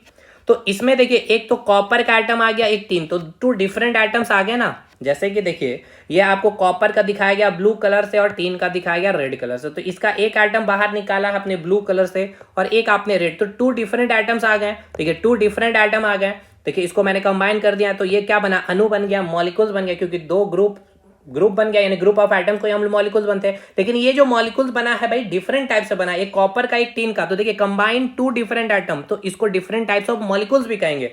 तो इसको क्या कहेंगे, डिफरेंट टाइप्स ऑफ मॉलिक्यूल्स भी कहेंगे, क्योंकि डिफरेंट टाइप्स ऑफ एटम से बना है। और यहाँ पे जो एलिमेंट आपका जो बना था N2 मैंने लिया था O2, उसमें जो भी molecule similar types oxygen oxygen ही मिल रहा था, इसमें क्या मिल रहा, कॉपर टीन या नाइट्रोजन हाइड्रोजन इस प्रकार से मिल रहा है। तो आइए कहाँ थे भाई, यहाँ। हाँ, तो ये हो गया डिफरेंट टाइप्स ऑफ मॉलिक्यूल। इस प्रकार से कई सारे मॉलिक्यूल्स हो गए, देखिए 1 molecule, 2 molecule, 3 molecule, 4 molecule, 5 molecule, यानी कितने मॉलिक्यूल है, 5 मॉलिक्यूल्स है। 5 मॉलिक्यूल में देखिए डिफरेंट आइटम है, डिफरेंट आइटम है, डिफरेंट आइटम है, red red blue red blue red blue, है ना। चलिए, तो आप इसलिए इसको डिफाइन करते हैं 2 और मोर देन 2 डिफरेंट आइटम, ठीक है। 2, 2 या 2 से अधिक भी हो सकता है। देखिए जैसे कि 2 से अधिक कैसे, C6H12O6 ग्लूकोज ले लीजिए, तो कार्बन का एक आइटम आप लेंगे, ऐसे तो 6 कार्बन होंगे, 2 3 4 5 6, ठीक है। सब का एक एक आइटम आपने ले लिया तो 6, तो 6 ये जो आपके आइटम आ गए 6 हो गए, 6 कार्बन क्या है, ठीक है। हाइड्रोजन कैसे 12 आएंगे, तो 12 हाइड्रोजन के आइटम आएंगे एक, और ऑक्सीजन के 6 रहेंगे तो 6 ऑक्सीजन, तो ठीक है 3 आ गया ना डिफरेंट आइटम, कार्बन का एक, हाइड्रोजन का एक, ऑक्सीजन, 3 डिफरेंट आइटम्स आ गए। चलिए भाई, तो वही लिखा गया 2 और मोर देन 2 डिफरेंट आइटम्स, 2 और मोर देन 2 डिफरेंट मॉलिक्यूल्स, इसको आप क्या कहेंगे, यौगिक कहेंगे या कंपाउंड कहेंगे।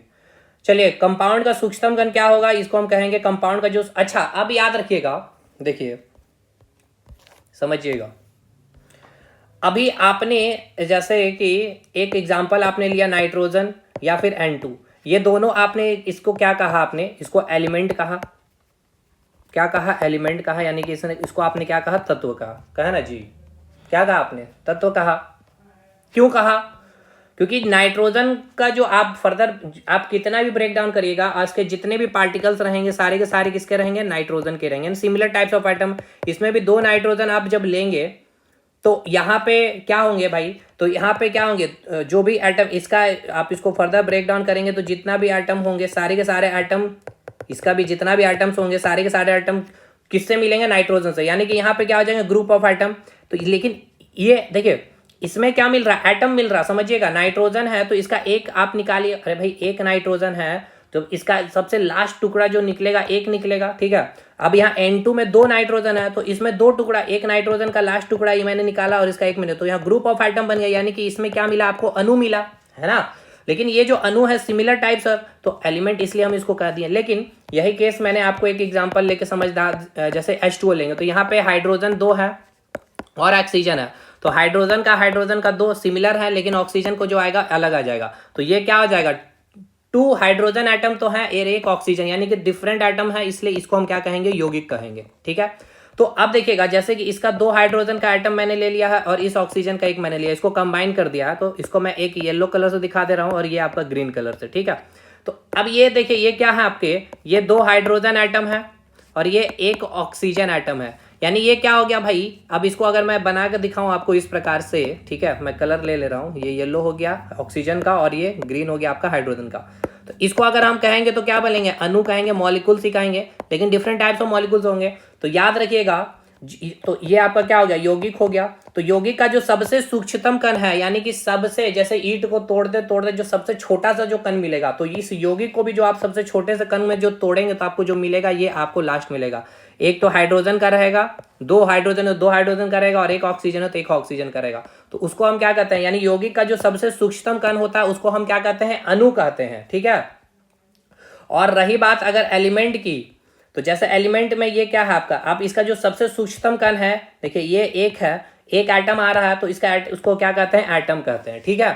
तो याद रखिएगा एलिमेंट का सूक्ष्मतम कण मतलब समझ रहे हैं, यानी कि सबसे स्मॉलेस्ट पार्टिकल, मतलब कागज है ये आपके पास, कागज का टुकड़ा को आप तोड़े तो इस प्रकार से 2 टुकड़ा तोड़े, इसको फिर से फाड़े तो इसका 4 टुकड़ा करिए, फिर 6 टुकड़ा, 7 टुकड़ा, अंतिम जो टुकड़ा मिल रहा है मेरे भाई वो क्या मिलेगा आपको, एक छोटा सा टुकड़ा मिलेगा। तो सोडियम आपके पास है, ठीक है, या नाइट्रोजन तोड़ेंगे तो जो लास्ट टुकड़ा है वो नाइट्रोजन का ही मिलेगा, तो उसको एटम कहेंगे, ठीक है। तो एलिमेंट का जो सबसे सूक्ष्मतम कण होगा वो क्या, सॉरी, एलिमेंट का जो सबसे सूक्ष्मतम कण होता है उसको हम एटम कहते हैं, ठीक है। लेकिन जो यौगिक का जो सबसे सूक्ष्मतम कण होता है उसको हम क्या कहते हैं, अणु कहते हैं। यही बात यहाँ लिखा भी गया है, नोट डाल करके देखते हैं हम लोग। देखिए ये एलिमेंट है, एलिमेंट में आपको यहाँ मिलेगा नोट में, देखिएगा यहाँ पे ये रहा पॉइंट, जो आपका ये नोट यहाँ लिखा गया है कि एलिमेंट का जो सबसे सूक्ष्मतम कण होता है वो क्या होता है, एटम होता है। ध्यान रखिएगा, यहाँ से क्वेश्चन बनता है आपका। और ये जो यौगिक आपने देखा, यौगिक का जो सबसे सूक्ष्मतम कण होता है वो क्या होता है, मॉलिक्यूल्स, ठीक है। मॉलिक्यूल्स मतलब अणु मतलब क्या, ग्रुप ऑफ एटम, और ये कंपाउंड का सबसे सूक्ष्म कण है। तो ये अणु है, तो ये कैसा अणु होगा, इसमें एटम उपस्थित होंगे ना भाई। अणु मतलब ग्रुप ऑफ एटम, लेकिन इसमें जो एटम होंगे डिफरेंट टाइप्स ऑफ एटम होंगे, ठीक है ना, कंपाउंड में। चलिए यहां तक समझ में आ गया आपको। अब यहाँ पे अब हम लोग एक चीज और समझ लेंगे, बस यहां से काम खत्म हम लोगों का हो जाएगा। देखिएगा, मॉलिक्यूलर मास भी मैं आपको समझा दे रहा हूं, एकदम बेसिक से मैंने चीजों को लिया। जैसे यहां मैंने लिया सोडियम। सोडियम क्या है, पहले हमें यह बताइए। सोडियम आपका एक पदार्थ है, क्यों है, क्योंकि इसका अपना एक भार है और स्पेस ऑक्युपाई कर रहा है। अब हमें एक बात बताइए, पदार्थ है तो पदार्थ में क्या है, एलिमेंट है या फिर कंपाउंड है, यानी कि ये तत्व है या फिर यौगिक है। तो एलिमेंट में क्या होता है, सिमिलर टाइप्स ऑफ एटम है, और कंपाउंड का पहचान होता है डिफरेंट टाइप्स ऑफ एटम। यानी कंपाउंड का पहचान हम लोग ऐसे भी कर सकते हैं, एलिमेंट, ठीक है, और ये हो गया आपका कंपाउंड, यानी कंपाउंड को बोलेंगे यौगिक, एलिमेंट को कहेंगे तत्व। यानी तत्व में क्या होते हैं, सिमिलर टाइप्स ऑफ एटम होते हैं। तो इसका जो सबसे सूक्ष्मतम कण होता है वो क्या होता है, एटम होता है, और कंपाउंड का सबसे सूक्ष्मतम कण क्या होता है, अणु होता है। यानी ग्रुप ऑफ एटम होंगे, डिफरेंट टाइप्स ऑफ एटम उपस्थित होंगे, ठीक है। तो हम लोग यहाँ पे क्या बात कर रहे थे भाई, हाँ, तो सोडियम के बारे में आपसे पूछ रहा हूँ। तो सोडियम क्या है, तो देखिए सोडियम का आप जब सोडियम को यहाँ पे, तो कंपाउंड के लिए क्या चाहिए था भाई, 2 डिफरेंट एटम चाहिए था, यानी कि इसमें 2 डिफरेंट एटम होने चाहिए। तो सोडियम को आप तोड़ेंगे तो डिफरेंट एटम मिलेगा नहीं, कितना भी मिलेगा तो सिमिलर टाइप से मिलेगा। लेकिन वाटर ले लीजिए तो H2 है, तो 2, देखिए यहाँ हाइड्रोजन आ गया, एक ऑक्सीजन आ गया, 2 डिफरेंट एटम आ गया, तो H2 आपका कंपाउंड है। तो कंपाउंड के लिए कंपलसरी है क्या होना चाहिए, 2 डिफरेंट होना चाहिए। जैसे CCl4 हो गया, तो एक कार्बन का एक क्लोरीन का मिलेगा एटम, क्लोरीन का तो वैसे 4 मिलेगा, लेकिन ये चारों क्लोरीन सिमिलर रहेगा, ठीक है, ये चारों क्लोरीन सिमिलर रहेगा। एक कार्बन है तो कार्बन का एक एटम और ये क्लोरीन, तो 2 डिफरेंट एटम हो गया। लेकिन सोडियम में तो कहीं डिफरेंट होगा नहीं, इसलिए सोडियम क्या हो गया, आपका एलिमेंट होगा, ठीक। तो सबसे पहले पहचान करना सीखना होगा आपको। जैसे चलिए हम लोग कुछ एग्जांपल लेकर के कर लेते हैं प्रैक्टिस। जैसे हाइड्रोजन हम दे दिए आपको, H2 दे दे रहे हैं, नाइट्रोजन दे दे रहे हैं, NH3 दे दे रहे हैं, CH3 दे दे रहे हैं, इसके बाद हम आपको CO2 गैस दे दे रहे हैं। बताइए कौन एलिमेंट है कौन कंपाउंड है, हाइड्रोजन के बारे बताइए। तो हाइड्रोजन में आप कितना भी ब्रेक डाउन करिएगा तो उसमें क्या मिलेगा, केवल हाइड्रोजन ही मिलेगा, एटम हाइड्रोजन ही मिलेगा। तो ये क्या हो गया, आपका एलिमेंट हो गया, यानी तत्व हो गया।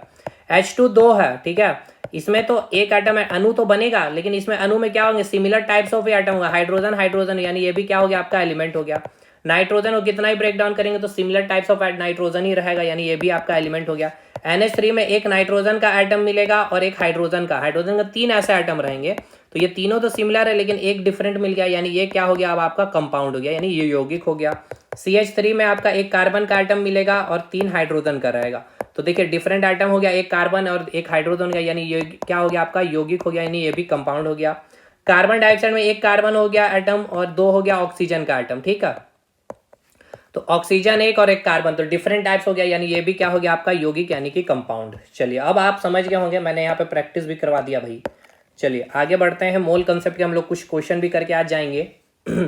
चलिए यहाँ से ये सब देखिए एटॉमिक स्ट्रक्चर में और भी खोल करके हम लोग पढ़ते हैं, लेकिन यहाँ पे फिर भी मैं आपको करा दे रहा हूँ। चलिए अब आप ये समझ में आ गया कि सोडियम क्या है भाई, सोडियम एलिमेंट्स है, कहीं दिक्कत है नहीं है।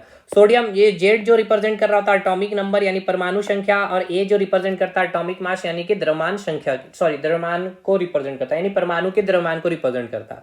तो यहाँ मैंने सोडियम लिया, तो सोडियम का एटॉमिक नंबर 11 होता है और एटॉमिक मास होता है 23।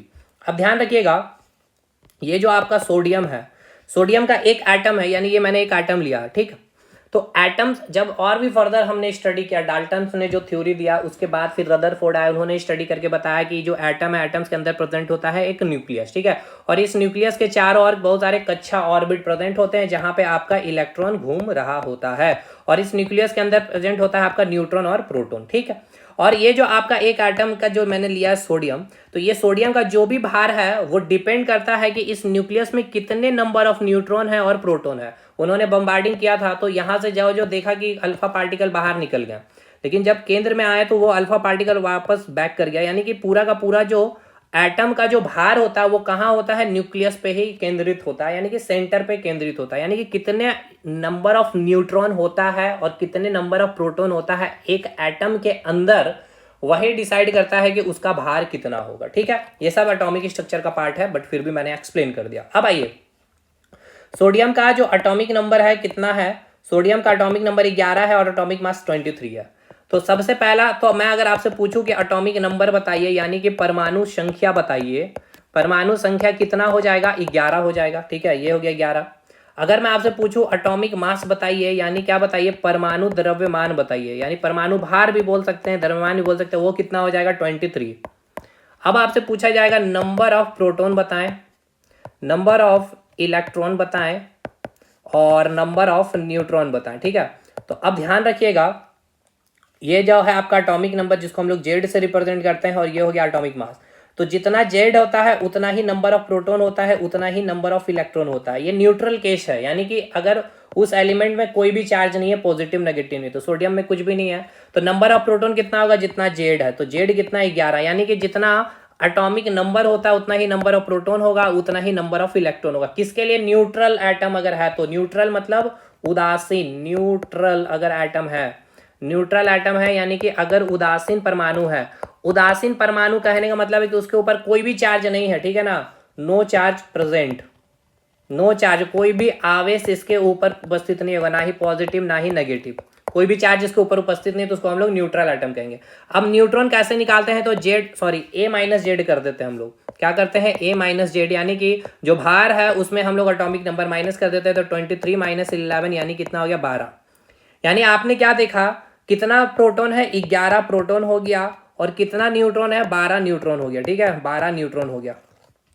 ठीक, अभी मैंने आपको बताया कि कोई भी एटम का जो सेंटर होता है इसको हम क्या कहते हैं? न्यूक्लियस कहते हैं, और इसी न्यूक्लियस के अंदर प्रेजेंट होता है क्या? न्यूट्रॉन और प्रोटॉन। तो बताइए सोडियम में कितना न्यूट्रॉन उपस्थित होगा? अभी आपने निकाला है, कितना न्यूट्रॉन उपस्थित होगा?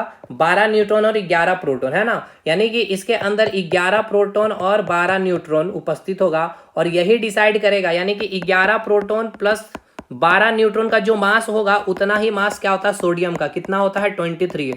यानी आपने जो लिखा है ना सोडियम का जो एटॉमिक मास, ये कैसे निकला है भाई? देखिएगा, 11 प्रोटॉन और 12 न्यूट्रॉन को मास को ऐड करके 11 12 कितना होता है? 23। अब मास ऑफ प्रोटॉन कितना होता है ये भी आपको पता होना चाहिए। मास of proton, mass of electron कितना होता है ये भी। तो देखिए यहाँ सारा चीज लिख दिया गया है डाटा, ये सब डायरेक्ट क्वेश्चन पूछेगा। मास ऑफ प्रोटॉन और मास ऑफ न्यूट्रॉन कितना होता है? 1.672 10⁻⁻27 kg, 1.67 10⁻⁻27 kg। ठीक है, तो देखिए सोडियम का जो एटॉमिक मास है वो जो न्यूक्लियस में उपस्थित जो नंबर ऑफ न्यूट्रॉन और नंबर ऑफ प्रोटॉन के ऊपर डिपेंड करेगा। तो कितना? 12 न्यूट्रॉन 11 प्रोटॉन होता है। तो अब एक चीज याद रखना है कि देखिए जो मास ऑफ प्रोटॉन और मास ऑफ न्यूट्रॉन का अगर भार दिखेगा तो स्लाइटली एकदम डिफरेंट है, इसलिए हम लोग क्या करते हैं? Mass of proton equal to mass of neutron कर देते हैं।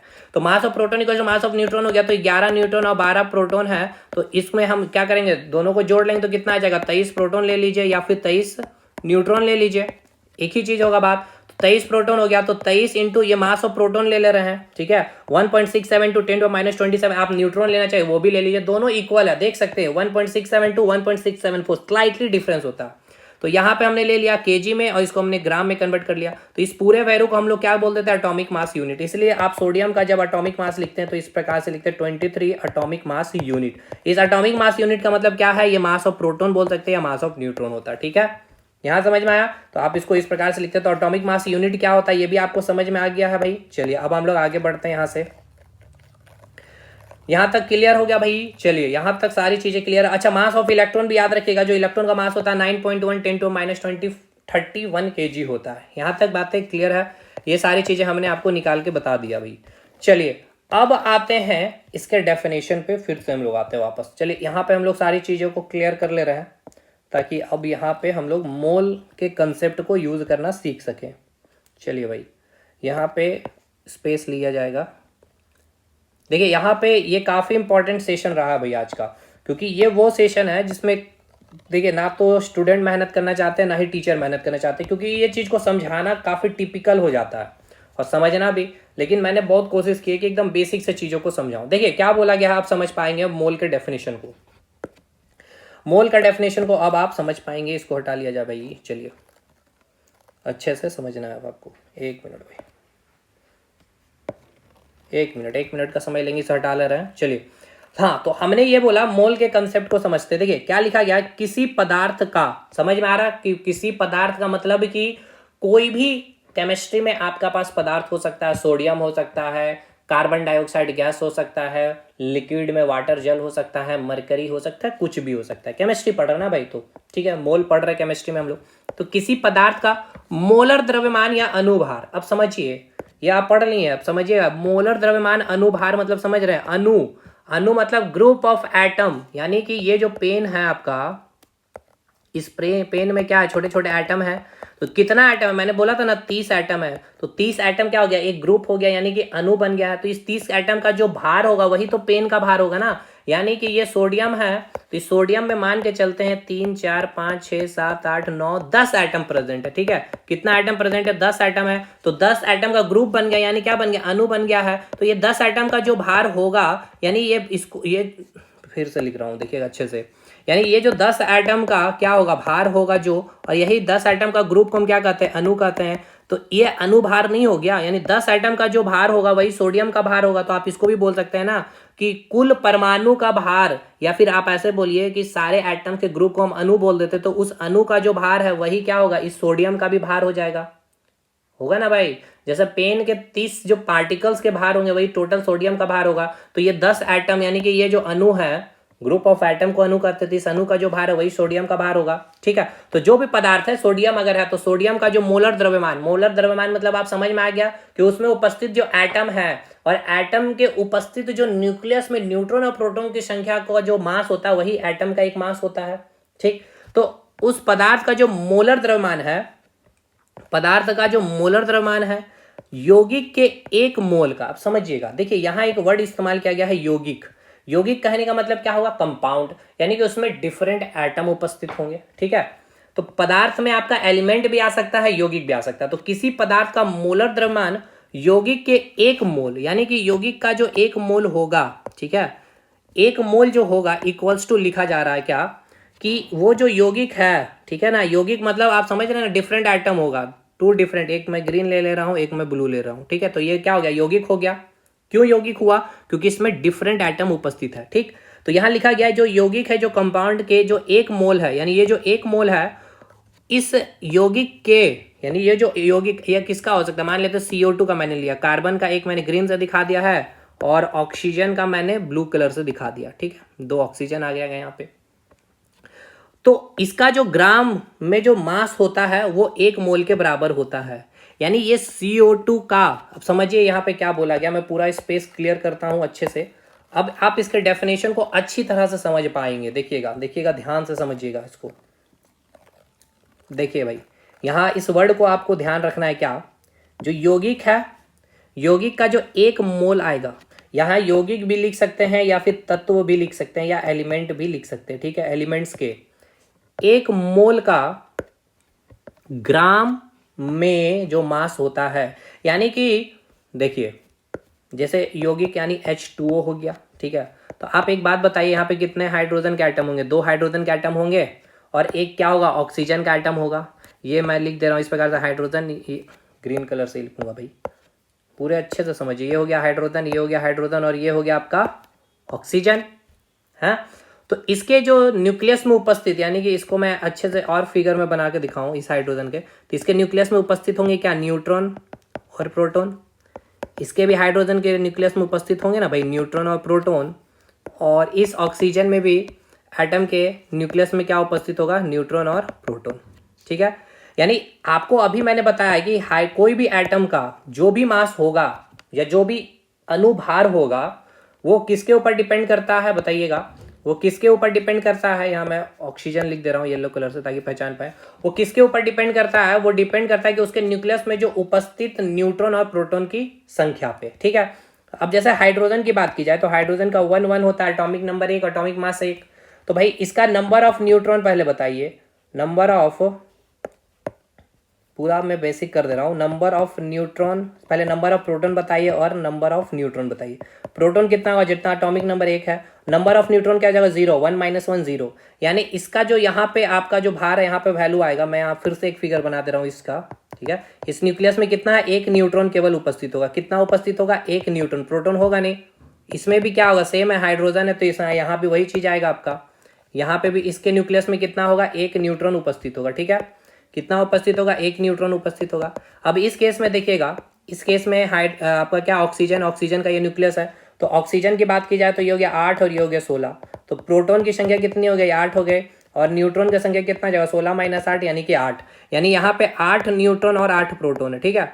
तो ये जो इसका मास है, यानी कि टोटल वाटर का जो मास होगा, एटॉमिक मास होगा, वो क्या होगा, 1 न्यूट्रॉन, एक ये हो गया, एक 1 न्यूट्रॉन ये हो गया, प्लस 8 न्यूट्रॉन प्लस 8 प्रोटॉन के बराबर होगा। अब इसको जोड़िए, 1 2 और ये क्या हो गया आपका 8 2 10 न्यूट्रॉन हो गया, 8 प्रोटॉन हो गया। आपको पता है mass of neutron equals to mass of proton होता है, तो इसको जोड़ इक्वल कर लेंगे तो कितना हो गया, टोटल 8 न्यूट्रॉन या फिर 8 प्रोटॉन। और ये आपका जो मास हो जाएगा, यही आप क्या बोलते हैं, न्यूट्रॉन का जो भी मास है 1.6 इंटू 1.6 × 10⁻27, इसी को क्या बोलते थे हम लोग भाई, एटॉमिक मास यूनिट, है ना, 18 एटॉमिक मास यूनिट। तो देखिए वाटर का होता है ना 18 ग्राम। समझ में आया कि नहीं आया। तो यहाँ पे ये बोला जा रहा है आपको कि कोई भी यौगिक हो सकता है या कोई भी एलिमेंट हो सकता है आपका, ठीक है, कोई भी यौगिक या कोई भी एलिमेंट का जो 1 मोल होता है, उस यौगिक या एलिमेंट का जो द्रव्यमान मास होगा जो ग्राम में, ठीक है, वही 1 मोल होता है। ठीक, अब और समझिए अच्छे से, ये आपको क्लियर हुआ। अब एक चीज को और अच्छे से यहाँ पे समझिएगा। अब आप मोल को समझ रहे होंगे, देखिएगा इसके बाद अब आपको मोल क्लियर हो जाएगा। जैसे मैं लिख रहा हूं वाटर, तो वाटर इक्वल्स टू जो मोल आप लिखेंगे ना, अभी आपने डेफिनेशन में पढ़ा है, क्या आपने पढ़ा है कि ये वाटर क्या भाई, पहले तो बताइए ये यौगिक है या एलिमेंट है। तो ये यौगिक है क्योंकि 2 डिफरेंट एटम, एक हाइड्रोजन का एक ऑक्सीजन का। तो यौगिक का जो 1 मोल होगा, यानी कि वाटर का जो 1 मोल होगा, ये किसके बराबर होगा, ये किसके बराबर होगा, जो ग्राम में जो इसका मास होगा, इस यौगिक का जो मास होगा ग्राम में। तो वाटर का मास कितना होता है भाई, वाटर का निकालिए 1 इंटू 2, 2 हाइड्रोजन है, एक उसका एटॉमिक मास हो गया, प्लस ऑक्सीजन का कितना होता है 16, और कितना में, ग्राम में लेना है। यानी 1 मोल इक्वल्स टू क्या आ गया आपका 18 ग्राम। यानी कहने का मतलब यह है कि कोई भी यौगिक या फिर आप ले लीजिए कोई एलिमेंट, ठीक है, जैसे कि नाइट्रोजन, तो नाइट्रोजन इक्वल्स टू 1 मोल बराबर क्या होगा, जो नाइट्रोजन का एटॉमिक मास है जो 14 ग्राम के बराबर है। ठीक है, तो इसका मतलब ये कि कोई भी यौगिक का जो अनुभार होगा वही 1 मोल के बराबर होता है। कोई भी एलिमेंट का जो भी उसका द्रव्यमान होगा वही उसका 1 मोल होता है। ठीक है, अब यहाँ पे एक चीज अब आप समझिएगा। चलिए ये मोल पे हम लोग यहाँ पे स्टार्ट कर लेते हैं, नोट्स में आ जाते हैं भाई। नोट्स एप्लीकेशन में आपका अपलोड हो जाएगा, ठीक है, अपलोडेड भी है, कोई टेंशन वाली बात नहीं है। चलिए यहाँ से स्टार्ट करते हैं। अब देखिएगा यहाँ से अब हम लोग चीज़ों को स्टार्ट करते हैं। स्पेस ले रहे हैं भाई, पूरे चीज देखिए, मैंने पूरा एकदम बेसिक से चीज़ों को फील कराने की कोशिश की है, चीज़ों को दिखाने की कोशिश की है कि आप देख पाए मोल है क्या, एटम क्या है, परमाणु क्या। अब समझिएगा, अब एक चीज़ आप जैसे कि मार्केट में अगर आप जा रहे होते हैं तो एक चीज़, कुछ चीज़ें फिक्स होती है ना। जैसे कि जब हम बात करते हैं 1 दर्जन की बात, तो 1 दर्जन में क्या आता है, क्वांटिटी फिक्स है, 12 आपको कुछ भी चीज़ें हो वो आपको मिल जाएगी, यानी 12 पीस आपका फिक्स है। 1 दर्जन अगर आप कह रहे हैं तो अगर पेन की बात की जाए तो कितना पेन मिलेगा, 12 पेन मिलेगा। यानी अगर हम कह ले 1 दर्जन यानी कि क्या है, ये फिक्स है 12 पेन, ठीक है, 12 पीस, ठीक है ना, 12 पीस। यानी कि एक चीज माइंड में सेटअप है, जैसे कि 1 दर्जन बोलने का मतलब, 1 दर्जन बोलने का मतलब क्या है, 12, नंबर में 12 है। उसी प्रकार जब हम बोलते हैं 1 मोल, ठीक है ना, तो एक बात बताइएगा, अभी मैं जैसे लिख रहा हूं 1 दर्जन अंडा, ठीक है, तो कितना पीस मिलेगा अंडा, 12 क्या मिलेगा आपको, अंडा मिलेगा, है ना। अगर मैं बोल दूं 1 दर्जन पेन, तो यहां पे क्या मिलेगा, 12 पेन। अब एक चीज को समझिए, यहां आपने क्या बोला, 1 दर्जन बोला है, ठीक है, यहां भी आपने क्या बोला, 1 दर्जन बोला, दोनों जगह दर्जन है, 1 है। कॉमन चीज को ध्यान रखेगा, यहां पे क्या कॉमन मिल रहा, 12 मिल रहा है, यहां भी 12 मिल रहा है। लेकिन 1 दर्जन आप क्या लिए, अंडा, तो आपको कितना क्या मिल रहा, 12 आपको अंडा मिल रहा। 1 दर्जन अगर आपने पेन लिया है तो कितना पेन मिल रहा है आपको, 12 पेन मिल रहा है। उसी प्रकार 1 मोल इक्वल्स टू होता है 6.022 इंटू 10⁻23। एक चीज मतलब ये कि 1 मोल मतलब क्या है, वही उस तरह से समझिए 1 दर्जन है, और 6.022 10⁻23 मतलब क्या है, ये आपका 12 है। ठीक है, ठीक। अब एक बात को समझिए, आपने अभी पढ़ा है, क्या पढ़ा आपने, मोल के डेफिनेशन आपने ये पढ़ा, 1 मिनट भाई, 1 मिनट, आपने क्या पढ़ा, एक आपने यौगिक पढ़ा है, यौगिक का 1 मोल आपने देखा है, और आपने क्या देखा, एक आपने तत्व देखा है ना। एक आपने क्या यौगिक को इंग्लिश में क्या लिखेंगे हम लोग, कंपाउंड लिखेंगे, ठीक है, क्या लिखेंगे, कंपाउंड। और एक आपने क्या देखा, एलिमेंट अभी देखा, यानी कि तत्व। डेफिनेशन पढ़ा ना जी अभी आपने, देखिएगा यहाँ अभी आपको डेफिनेशन में बताया गया था स्टार्टिंग में ही, देखिए यहाँ साफ साफ लिखा गया है यौगिक, कंपाउंड या फिर तत्व का एक मोल। चलिए यहाँ ये, यानी यहाँ पे अभी आप जो देख पा रहे हैं, यहाँ पे भी आपको लिखा गया तत्व का एक मोल किसके बराबर होता है, उस यौगिक का क्या। अच्छा एक चीज बताइए, उस यौगिक, एक चीज हमें ये बताइए, एलिमेंट का जो सबसे सूक्ष्मतम कण होता है, मैंने क्या बताया आपको, एटम बताया है ना। और यौगिक का जो सबसे सूक्ष्मतम कण क्या होता है, अणु। यानी एक मोल में उस अणु का जो भी मास होगा, है ना। और एलिमेंट में क्या होगा, एटम होगा, तो एटम का जो भी मास होगा। जैसे अब इसका एग्जाम्पल भी देख लीजिए, जैसे यौगिक का एग्जाम्पल ले रहे हैं, वाटर। वाटर क्या है आपका, यौगिक है, यानी क्या है, ये आपका कंपाउंड है, ठीक है, ये क्या है आपका कंपाउंड है। और मैं ले रहा हूँ नाइट्रोजन, ये क्या हो गया आपका, एलिमेंट्स हो गया। तो इसमें क्या उपस्थित होगा, अणु होगा। क्यों अणु, एक हाइड्रोजन, दो हाइड्रोजन होगा और एक आपका ऑक्सीजन होगा, टू डिफरेंट एटम है, ठीक है।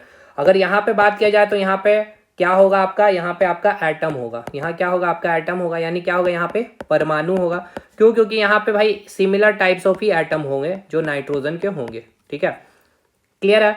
तो इस यौगिक यानी कि यौगिक की बात की जाए, यानी इसमें क्या मिलता है, अणु मिलता है। और जब एलिमेंट की बात करें तो उसमें क्या मिलता है, परमाणु मिलता है। तो इस वाटर का, ये वाटर यानी क्या, एक यौगिक है, तो इस वाटर का जो एक मोल है, इस एक मोल इक्वल टू क्या है, इस अणु का जो भार है। तो एक मोल में मैंने नंबर क्या बता दिया, 6.022 10⁻23। एक मोल जो वाटर का होगा उसमें कितना अणु उपस्थित होगा आपका, वो होता है 6.022 10⁻23 अणु होता है, ठीक है।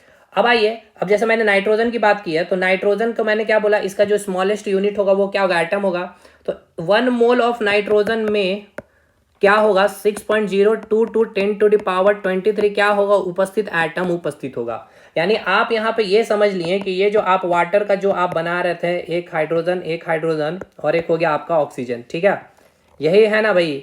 यानी ऐसे कितने, यानी एक मोल वाटर में ऐसे कितने, ये क्या हो गया, 2 डिफरेंट एटम हो गया ना, यानी ये क्या हो गया, अणु हो गया। तो ऐसे कितने अणु उपस्थित होंगे एक मोल ऑफ वाटर में, तो ऐसे कितने होंगे, 6.022 10⁻23 अणु होंगे, ठीक है। और अगर मैं नाइट्रोजन की बात करूं तो इसमें क्या होंगे, ऐसे सिमिलर टाइप्स ऑफ नाइट्रोजन बहुत सारे होंगे, तो कितने होंगे, 6.022 10⁻23 परमाणु उपस्थित होंगे, एटम होंगे, ठीक है। अब अगर मैं यहाँ पे ऐसे लिख दूं, यहाँ मैं ऐसे लिख दूं कि हाइड्रोजन प्लस, तो ये क्या हो गया, आयन हो गया, ठीक है। या मैं लिख दूं Cl माइनस, तो भाई ये क्या हो गया, ये भी आयनस, पॉजिटिव और माइनस ये क्या बताता, आयंस को बताता, ठीक है। चलिए आयंस का वैसे यूज है नहीं तो इसीलिए उतना नहीं है। तो चलिए अब आपको यहाँ पे मैं फिर से लिख रहा हूँ, 1 मोल इक्वल्स टू क्या होता है, वैल्यू समझ में आ गया। 1 मोल इक्वल्स टू एक दर्जन कितना पीस, 12 मतलब कितना है मोल में, 6.022 10⁻23 क्या हो सकता है, परमाणु हो सकता है। अब डिपेंड करेगा वहां पे क्या है, एलिमेंट है क्वेश्चन में, या फिर तत्व है, या फिर उसमें क्या उपस्थित है, अणु है। अणु कब, जब वहां पे यौगिक होगा, या आयंस, यानी कि उसमें कोई भी पॉजिटिव या नेगेटिव चार्ज होगा, ठीक है, आयंस होगा।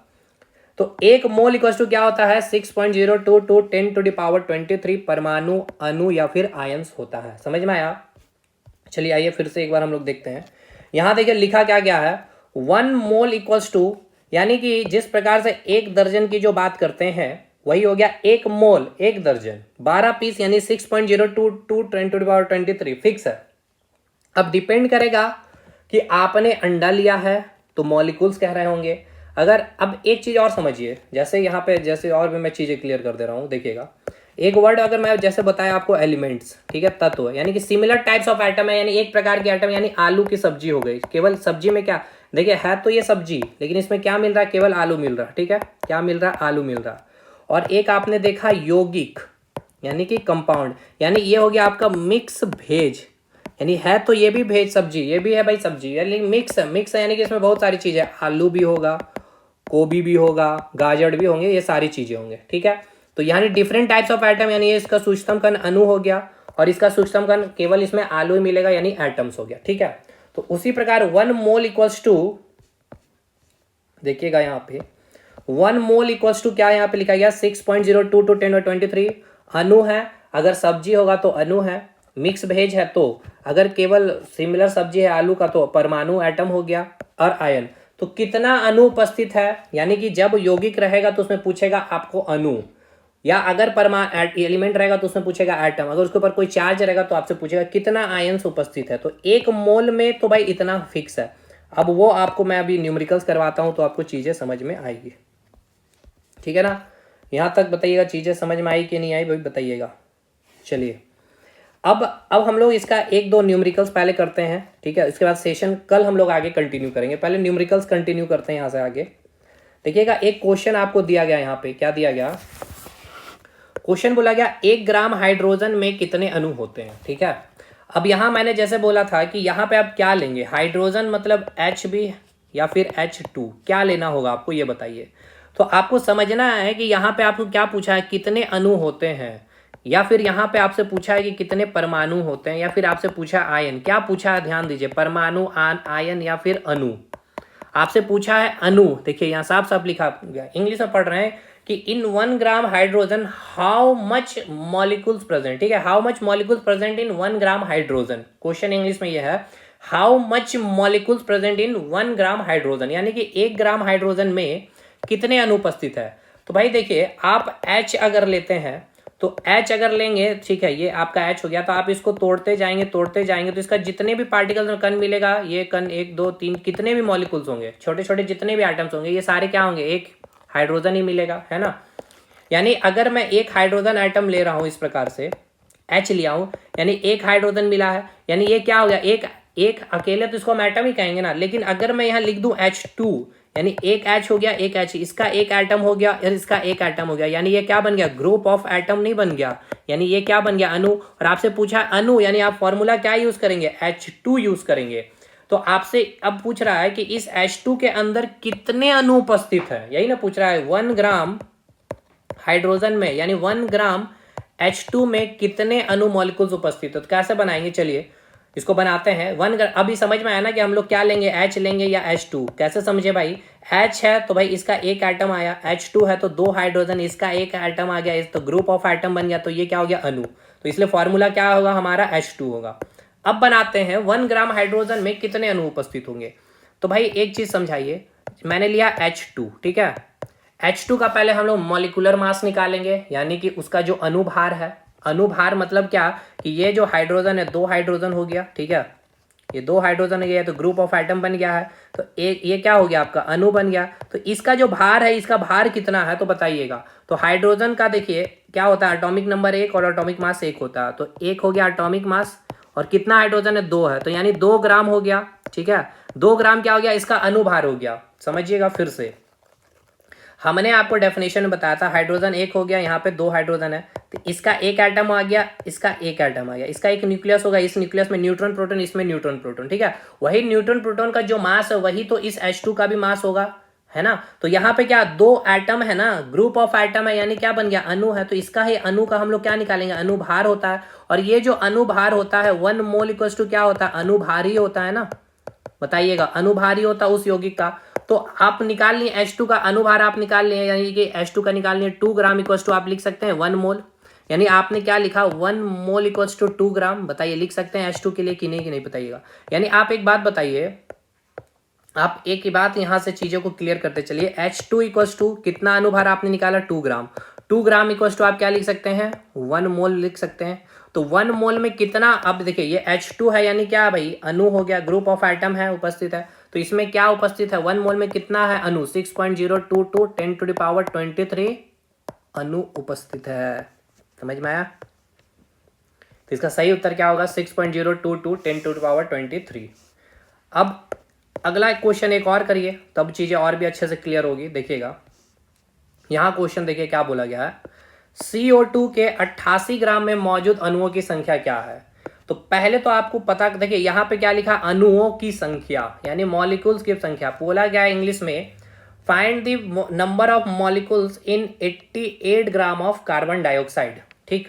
तो देखिए अणु बोला गया है, यानी अणु किसका सूक्ष्म यूनिट होता है, यौगिक का होता है, यौगिक है यानी 2 डिफरेंट एटम्स होंगे। तो देखिए CO2 है, तो कार्बन का एक एटम हो गया, और ऑक्सीजन का भाई सिमिलर हम बना ले रहे हैं, ठीक है, सिमिलर ये हो गया ऑक्सीजन का, तो ये क्या बन गया अणु बन गया ना। लेकिन ये कैसा अणु है, डिफरेंट टाइप्स ऑफ अणु हो गया। ठीक है, यहाँ तक चीजें क्लियर है भाई, बताइए। चलिए, तो यहाँ समझ में आ गया ना, क्यों, देखिए यहाँ पे यौगिक है इसलिए यहाँ अणु लिखा, यहाँ परमाणु नहीं लिखा गया। यहाँ परमाणु लिखता, अगर यहाँ लिख देता कार्बन या केवल लिखता ऐसे ऑक्सीजन, तो बोलता है यहाँ पे परमाणु की संख्या ज्ञात करिए। ठीक है, अब ऐसा क्यों, देखिए कार्बन रहता तो यहाँ पूछता परमाणु की संख्या क्यों, क्योंकि कार्बन का एक, आप इसको जो भी तोड़िएगा तो क्या केवल similar types of atom he present रहेंगे कार्बन का ही। अगर ऑक्सीजन, एक ऑक्सीजन रहता है केवल, तो इसका जो सिमिलर टाइप्स ऑफ केवल ऑक्सीजन से ही मिला होगा, तो इसमें क्या बोलेंगे, सिमिलर टाइप्स ऑफ एटम से, यानी एक एटम है अगर, तो उसको हम क्या कहेंगे, उसमें परमाणु की संख्या ही निकालेंगे। अणु कब बनता है, ग्रुप ऑफ एटम से बनता है। चलिए, तो CO2 का हम लोग मॉलिक्यूलर मास निकालते हैं, तो कार्बन का कितना होता है, 12 होता है, और ऑक्सीजन का कितना होता है, 16, और 2 है तो 32 हो गया। ठीक है, तो 32 12 कितना हो गया, 44 ग्राम। ये मॉलिक्यूलर मास हो गया, यानी कि अणुभार हो गया। क्या हुआ, ये अणुभार हुआ। अणुभार मतलब एक कार्बन हो गया एटम और 2 ऑक्सीजन का एटम हो गया। दूसरे कलर से दिखा दिया जाए, 2 हो गया आपका ऑक्सीजन का एटम। तो ये क्या बन गया आपका भाई, ये आपका क्या बन गया, अणु बन गया। इसके अणु का हमने निकाल लिया भार, 12 ग्राम हो गया कार्बन का एक एटम का, और 16 दूनी 2 ऑक्सीजन है तो 2 ऑक्सीजन 16 दूनी 32, 44 ग्राम हो गया। 44 ग्राम यही अणुभार, यानी कि उस अणु का, ठीक है, या उस कंपाउंड का जो अणुभार है वही होता है एटॉमिक, उसका जो अणुभार इक्वल टू होता है 1 मोल। यानी कि 44 ग्राम में समझिएगा कितना है, 1 मोल है ना। और 1 मोल में कितना अणु होगा आपका, 1 मोल में कितना अणु होगा, 6.022 10⁻23 होगा। बताइए होगा कि नहीं होगा, बिल्कुल होगा। लेकिन आपका ये तो है 44 ग्राम में। देखिए यहां से सारी चीजें क्लियर करते चलिएगा।